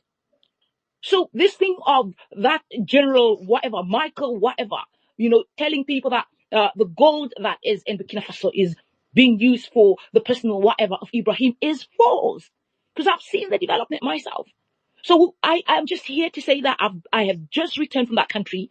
And if there's anybody here that is coming to say things that are not true, then we need to produce passports to prove that who went where, because I just came from that country. And that's the clarity that I wanted to give. I know that we're giving our own thoughts and views, but if our own thoughts and views are false, then they need to be corrected. That's all I wanted to say. Thank you very much. I yield the mic. Thank you so much, Sarah. Stay there. Let me bring in Chikwere. Chikwere, we had lost you. Proceed, Chikwere.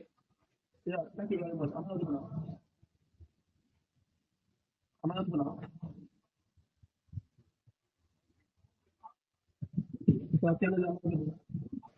Chikwere, move closer to your mic. We can hear you, but from far. Can you try moving closer to your mic? Is it better now? Yes, proceed. Proceed. We can hear you.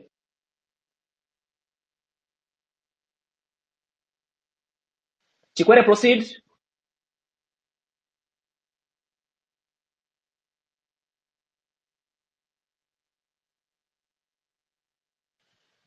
Chikwere, can you unmute your mic? You're talking to yourself. Can you unmute your mic, Chikwere? That guy is talking to himself. Let me bring in Mwalu Sakus. How are you? Proceed. Mwalu Sorry. Sakus, proceed. Hi. Sorry. I thought and hi host, hope you're well, and co-hosts. I thought I'd make a comment on two things. The first one is the issue of democracy that the previous speaker spoke about, and the second one is the issue of neutrality. And I'll touch on briefly on the issue of who he says he is. Is he really that person? I think the evidence for me is quite persuasive, because even African leaders, right now, the actions being taken by the leader of Namibia are informed by some of the things that Traore is doing. For example, the president of Namibia has recently acted to allow free education in her country. Now, if heads of state are finding him credible, then there are good reasons for nobs, to use that expression, to find him credible.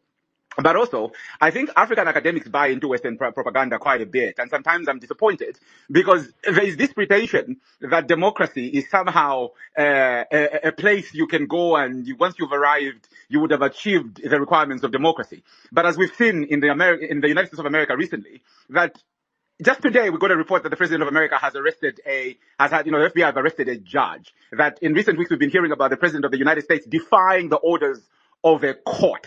Nobody who's a student of democracy or government thinks that is democratic.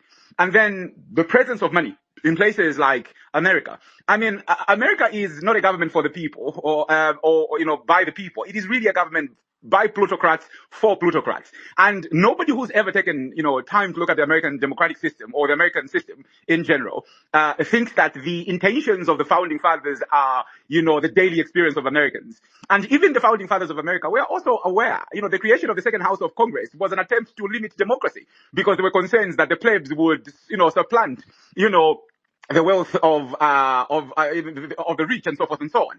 And so when I hear African academics talking about democracy as if it is this place that, the rest of the world has gone to and they've arrived and it is all good. I mean, even the British democratic system of governance is described by UK judges like Lord Helsham, that the UK has an elected dictatorship. That is their language in describing their system of governance.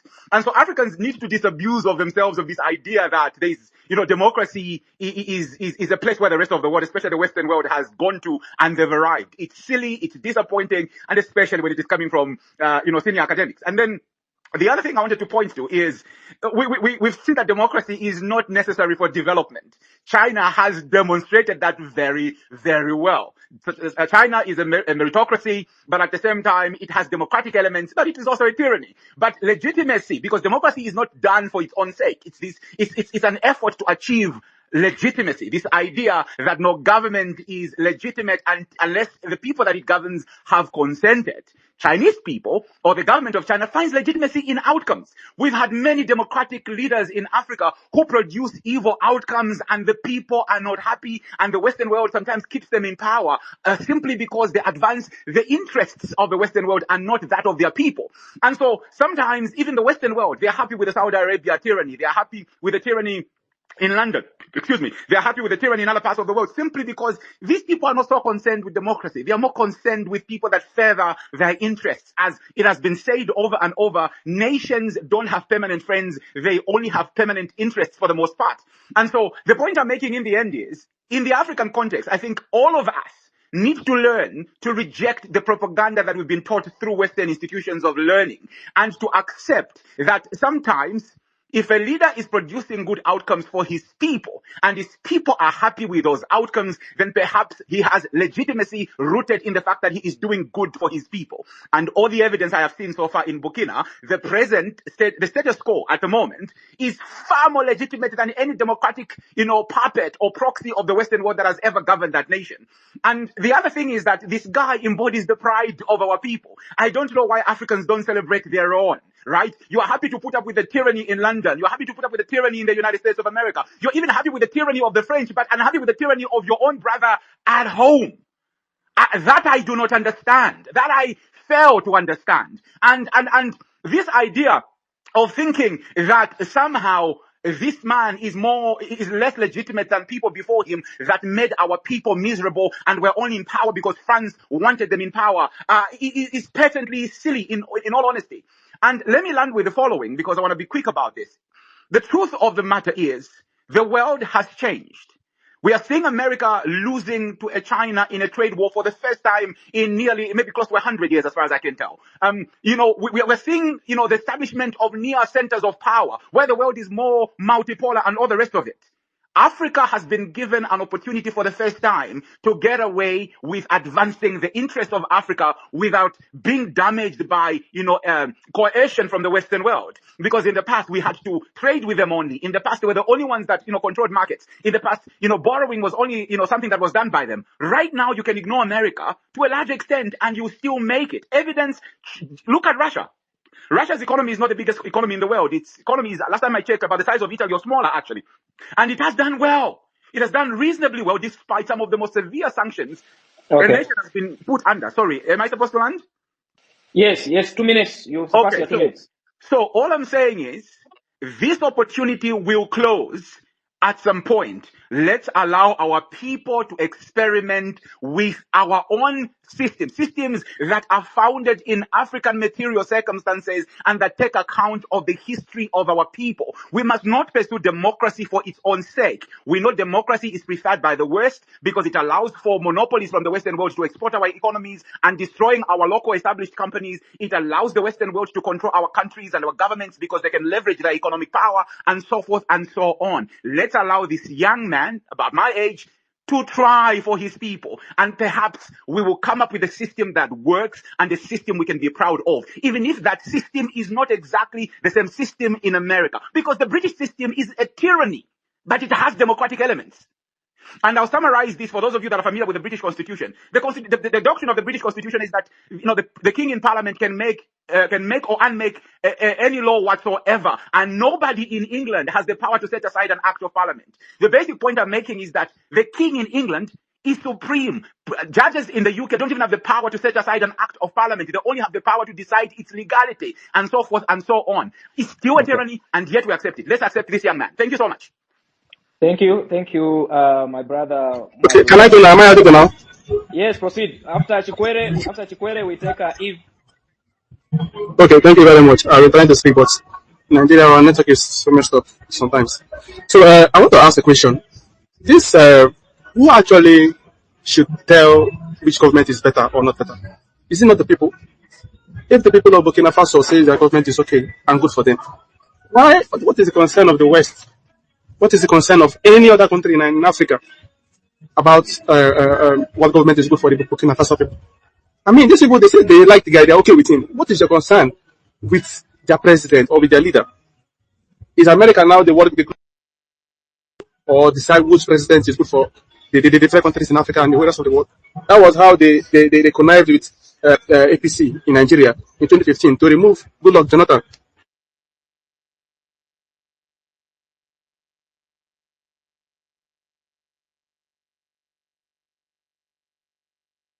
Sorry, am I the only one who can't hear the speaker? We lost him. Proceed, Eve, and then Boss Salani. Thank you so much, Kennedy, and for the good space. I, to be honest, I must say I have more questions than answers after listening to all the submissions that have been made. I haven't been following much about Ibrahim Traore up until this general from Pentagon made the remarks at the Senate in the US. That's when it piqued my interest, and I was like, why would they actually be discussing an African leader at the US Senate? And that's where my question stems from. Then it means, for me, from where I'm sitting looking at it, something has spooked them. I wouldn't say it is the coup, because the coups have been happening since, I think, 2021. A couple happened in, if I'm not wrong, another one happened in 2022. So something has happened that has fundamentally shifted the geopolitics in the Sahel.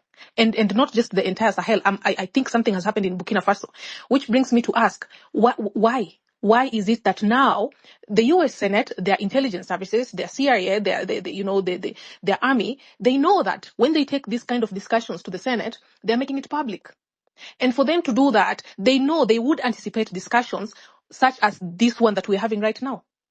So something has happened in Burkina Faso that maybe we are asking the wrong questions. We shouldn't ignore the signal that this one is sending.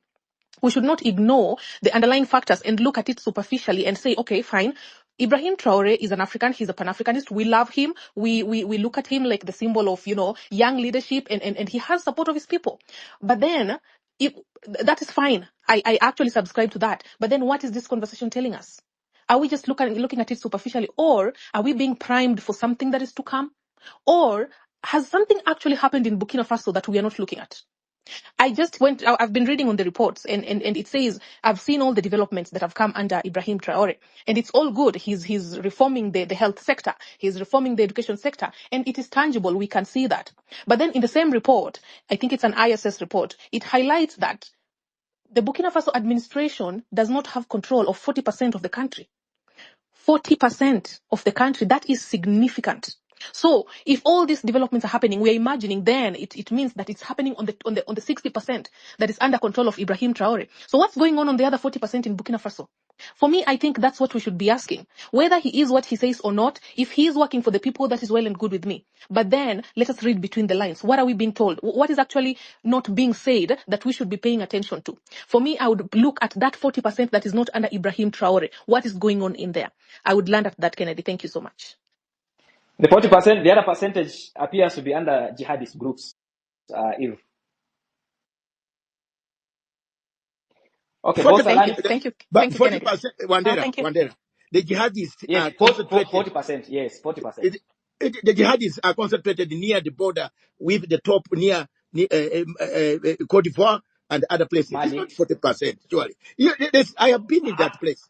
They are very far. The UN always tells lies, Wandera. You know that very well. They're estimating close to 40, not 40. Okay, Doc. Anyway, it's okay. It's okay, but it's okay. Okay. But some of us are not going to take this lying. No way. This will be a fight up to the end, I'm telling you. We are not going to accept imperialists coming to dictate on us and even urinating on us. No way. No way. You people, younger people, don't accept this. No. Doc, that language, that word. No, I've not said anything bad. Urine is not bad. Yes, these people urinate on us. Boss Alani proceed. Thank you. One day, sorry for that. Okay. No, it's okay. It's okay. Dr. Matsanga and Eve, I see so many familiar faces here. Thank you for the great space. So I'm going to look at this from where I come from. So I'm Zimbabwean. And my late father, was a war veteran, God rest his soul.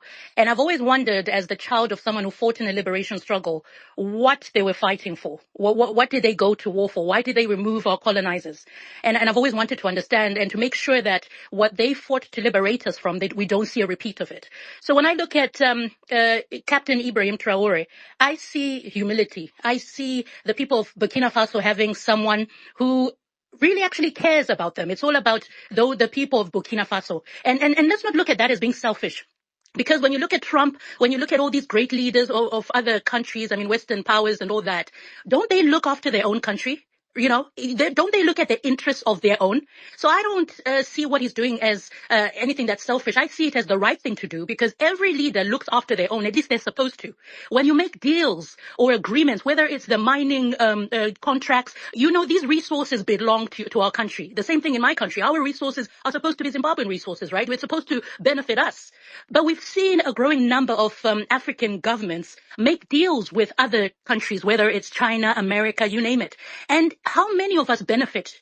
Many of our nations are wallowing in poverty. We talk about the healthcare system. We talk about the roads. We talk about the economy. We just talk about the morale of an African, you coming from your country. And can you stand here and say that you're proud of the government that you have? Why is it that the foreigners continue to benefit? And this brings me back to why I've always wondered what people like my father fought for, which was for us to be in charge, for the resources to belong to us, to get rid of the racism, the segregation, everything that was anti-African. That's why the liberation struggles were held.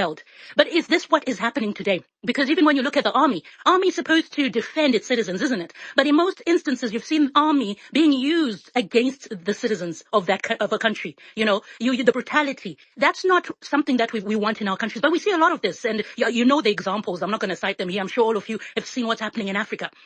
And what's happening with the armies that get involved. But then you have here someone like Captain Ibrahim Traore, who has come through from a military background. Of course, there's a lot of arguments regarding the way he ascended to his position. But then guess what? Because it looks a lot of the time as if we're comparing it to the democracy according to the West, right? That term we use so often, democracy, is not our term. None of us knew what democracy was. If you go back into the history of your country, you knew that if there's a chief, the Shaka Zulus, the South Africans, they knew that Shaka, these are the leaders, yeah? If you did not listen, you know what happened, because there was a system at play. Did that make that system wrong? No, it didn't. But the Western theorists, they make us think that it's wrong. But guess what? It's an example of America when they put sanctions for human rights abuses on countries. Are you telling me America is clean? How many human rights abuses have they conducted all over the world? But they have this sort of power where they instill sanctions on your country and judge you. How can you be judged by a devil? It makes no sense, but this is what the Westerners do. This is how they colonized us, by wanting to infringe their thinking and everything that they are on us so that they can prosper and we suffer. So Ibrahim Traore is a threat.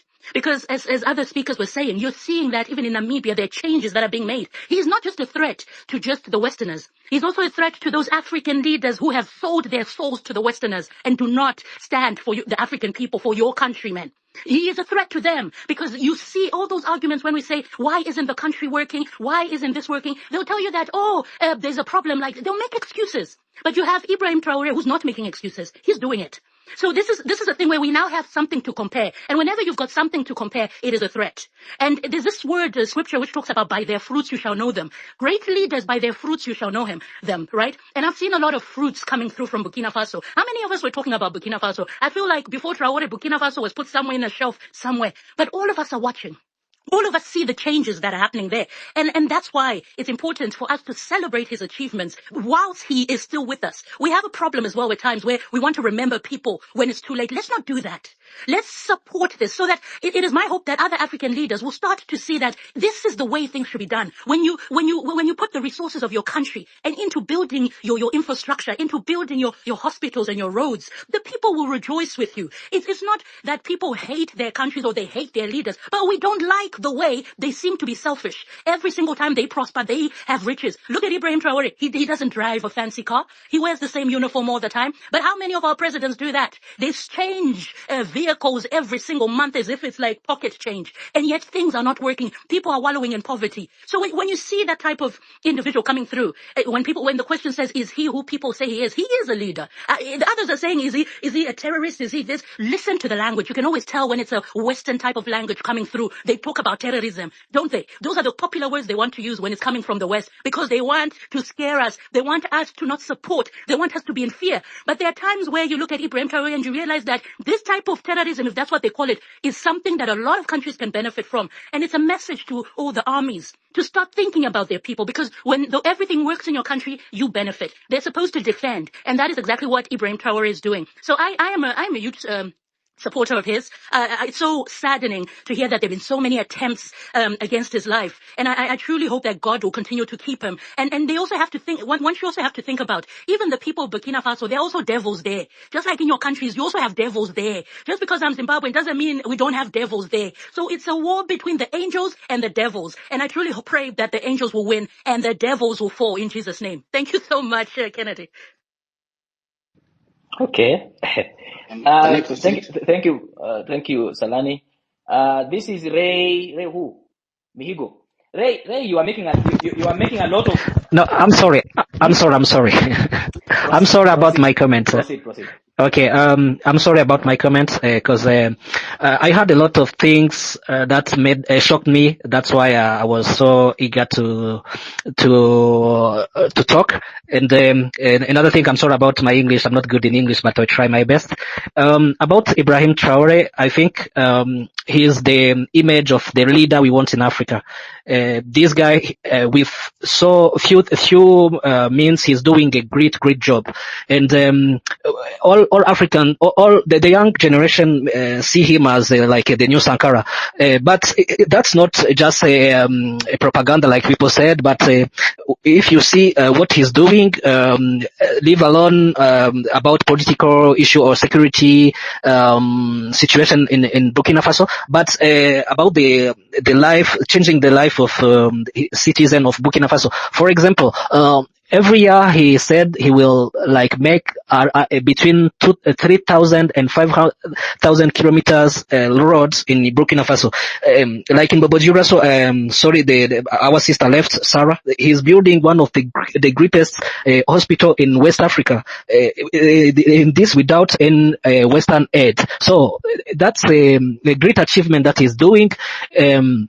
For example, when he took the power, people don't even know that when he took the power, it was like in very critical situation of security, where it was, I think, the third coup which happened on that period, and you could see military in Burkina Faso, like 3 military with one gun and facing this terrorism. When he took the power, 60% of the territory was controlled by the jihadists, but he came and he faced all that, and now there are people going back to, there are kids going back to school, there are people going back to their village. There is security in a good part of the country. So he did a lot. I don't know how I can explain it in English because I'm not very comfortable. But that's what I want to say and to land is not just a propaganda. This guy is working very well, and he's doing great for his people. And to finish, there is someone who said he need to go to election. How can you go to election when you don't have the full control of your country? How can you go to election when you have terrorists who kills like 200 people? Someday you can see the terrorists can come and kill 200 people. So imagine during election how many people can die. So thank you, Wandela, and again, I'm sorry for my comments. Kennedy, I It's think you okay. forgot me. It's okay, Ray. Yes, you are the next. You're the next speaker. Thank you so much, Ray. Diallo, proceed. Okay, thank you. Thank you for this opportunity, and thank you all. I'm particularly happy this afternoon because English-speaking part of Africa and French-speaking part of Africa are start connecting, and this is a good and a great thing. So we have to know the things that is at stake here. It is that the USA gold reserve is a drop in the ocean compared to the Sahelian state. I mean, Burkina, Mali, and Niger. Their state combined, the US gold reserve is nothing. So that is at stake here, and this fight is not just like, I mean, the fight, this fight against terrorism. It's not just a fight for Burkina. It's the fight for the liberation of all Africa. And to go with the question, we have to know that how this guy came in power first, because he came in power. There was a coup first, where I think it was Damiba, and then he made a coup against this guy. So we have to know that his country, like nearly 70% or 80% of his country was under the control of terrorist organization. And let's be clear, it's these mercenaries, and it's falling back mercenaries. So the people in Burkina Faso were in great fear, and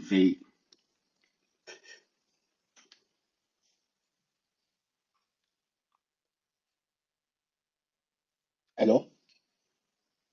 Are you there? Can you hear me? Can you hear me? Diallo, proceed. We can hear you. Okay, Diallo. okay, all right, thank you. So I was saying, like, nearly 70% of this country was under the control of terrorists and foreign-based mercenaries. So, like, uh, okay, the thing is that to say that if he is Pan-Africanist or not, we must know that the first country to say that if ECOWAS attacked Niger, he was his country. He was the first who made that statement, and that was echoed by Mali, and that's made the creation of Sahelian state. So his stance is not just like political, like it's a declaration really for African sovereignty and unity. And people have speak about democracy and like things, but we really have to redefine democracy in our way. And we have to know that when Ibrahim Traore came in power, like Ray said previously, they didn't even have gone to fight terrorism. But today, Burkina Faso army is one of the best by equipment in Western Africa. It's one of the strongest army, and he kicked out the French, and he takes his responsibility as a leader, and he's leading his people. So I'm just wondering, why do you think that his people love him? And till today, there are still people that are sleeping on the street just to protect him. It's not just like, yeah, I said it, just trust me, bro, right? It's people today, they sleep like on in the street of Burkina Faso to protect this guy. And the other thing is, he's fighting against terrorism, but he didn't forget the economic side. Let's just know, I think it's two years or something in power, how many factories have been built in Burkina Faso. He have built a wheat flour production factory. He have built two factories for tomatoes. He have built a pharmaceutical factory. He's building stadiums, and he has built a detergent factories. So all these elements makes him a threat. Why? Because he doesn't. One of the speakers said earlier that he's following the step of Thomas Sankara, and she was right. She's right, because he doesn't need. He said it. He said it clearly. He doesn't need Western aid to make. Burkina Faso has sufficient things to make their population thrive, and recall that this guy wasn't like have to be in power more than 6 or that from the ECOWAS, from their data or their I don't know what. Burkina Faso will not last 6 or a year. So I think all these elements makes him a threat for the West, because he's building the military side of his country, he's doing an economic development of his country, and he's a Pan-Africanist. That clearly makes him a threat. And there are a lot of people like downstairs that are from these states, the people living in Burkina Faso today, and I think they are more. They can say more about who he is and who he stands for. I'm not going. I will leave the floor for them and let them proceed. Thank you. Okay, Diallo. Let's have Patrick. Oh, thank you so much. Hope I'm being heard. Yes, sir. Okay. I will begin by saying that politics is too good to be left to politicians. And now, going back to Burkina Faso, looking at the developments that are being put up by Traore, it is really a very big motivation for African people to reflect on what does democracy mean. I wrote a reply onto this page saying that there is a need for African people to redefine what democracy is by aligning it with the real values that we Africans have. Look, this is a space of African people. We have been able to speak and communicate together as brothers and sisters. Before these white men came to divide us and make us speak their language, we were so peaceful. Look at a country like Uganda, for instance, where I am. We are a country blessed with a very better natural resource, but with poor leaders and poor leadership. And then we have a young generation of people who believe in negative history and pay no attention to the present history that they have seen. If I can give a case study, look at the 1986 Bush War, those people who came to join leadership, to join the struggle to liberate Uganda. And now, these are the people in the 80s. Then the young people are being told that we saw Idi Amin kill people, whoever opposed him was being killed. You could not speak and then go back home. We brought peace. Yet we see the people of our age, our times that we have seen with our eyes, like Besigye, right now in prison because of speaking the truth. And then we neglect what we are seeing and try to follow history. When it is added to the whole of Africa, we have leaders who have been betrayed by our fellow African people. Look at the death of Sankara. Look at Lumumba. Who betrayed these people? These are Africans. We are made to think that democracy means an election, participate in an election, then you go around the world, seek for votes, and people vote you. Now it is different with what Ibrahim Traore is saying. And we have a problem of the educated class of people who always try to call democracy as it is and defining democracy according to the Western definition of the government of the people, for the people, by the people. This is not right. Africa is on a way and a path to liberate itself from neocolonialism. There is a need to come and speak one language, just like we are speaking together here. So if Ibrahim Traore is doing what these people don't like, because these people don't want to see Africa develop. They don't want to see Africans develop. They want to see themselves at the peak. They don't. And we Africans, we have sold our consciousness, our power, our effort that we have naturally that was given to us by God.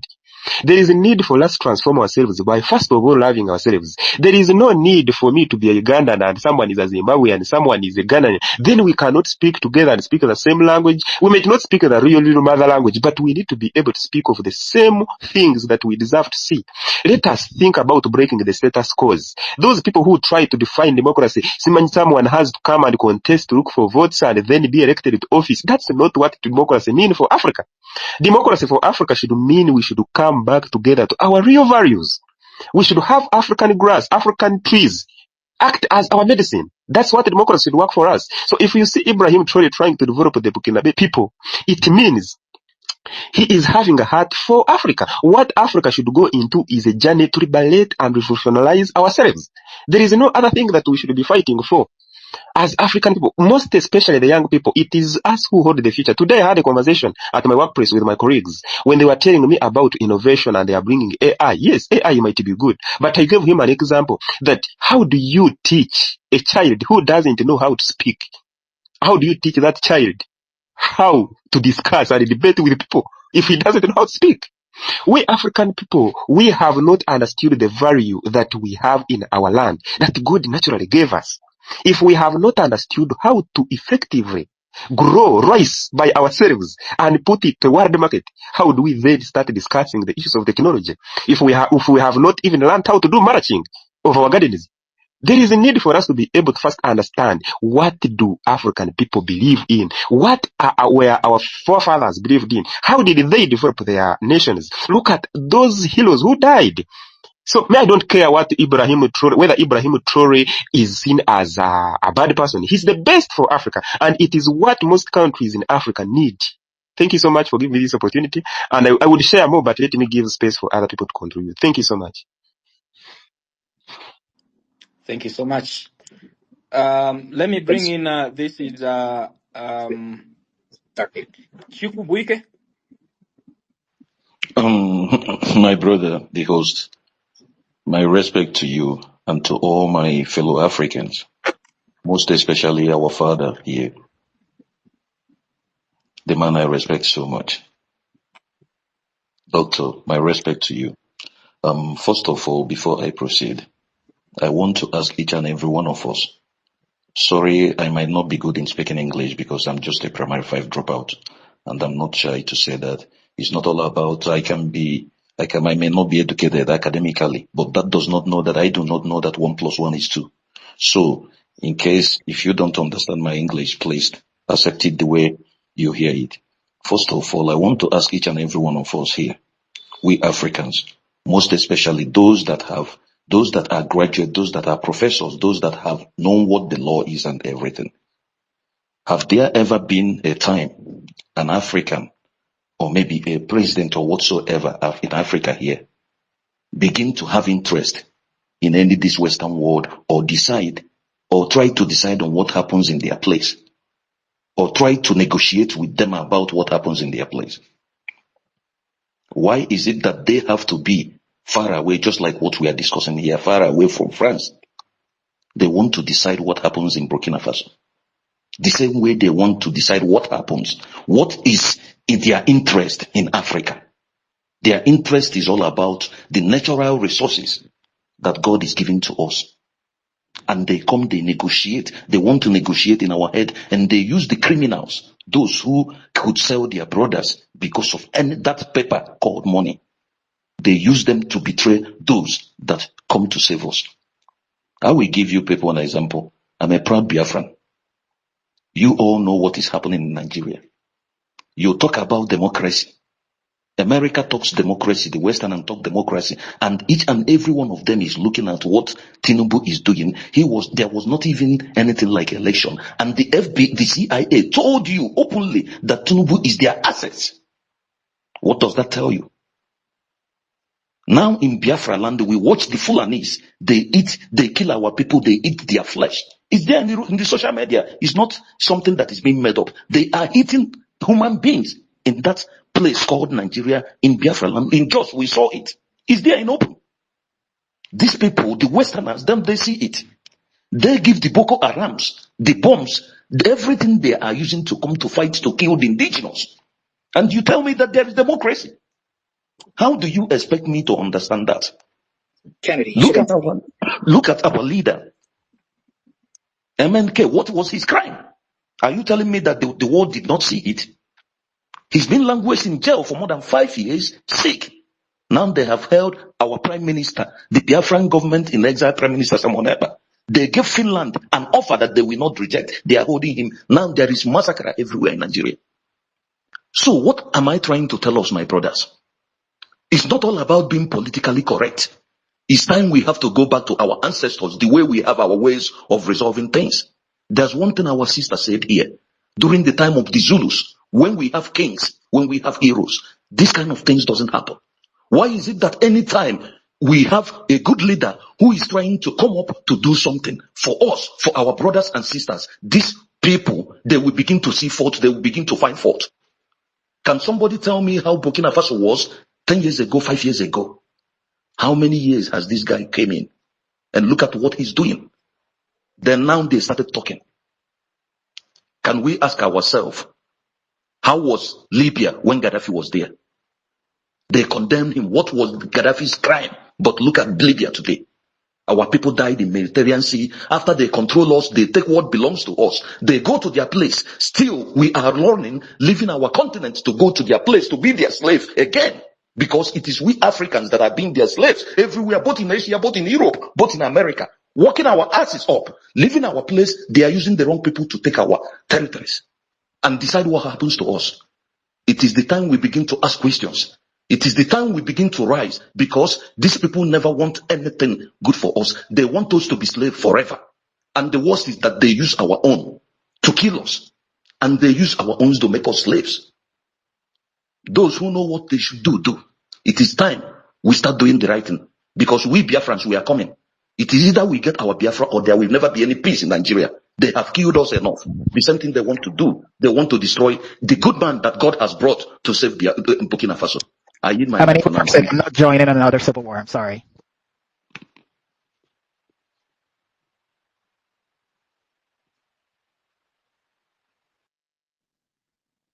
Kennedy, you should intervene. You should intervene in these kind of things. You can't just let people come and ask for civil war. You can't let people just use innuendo. You're supposed to be a moderator, my brother. Like, I'm evil as well.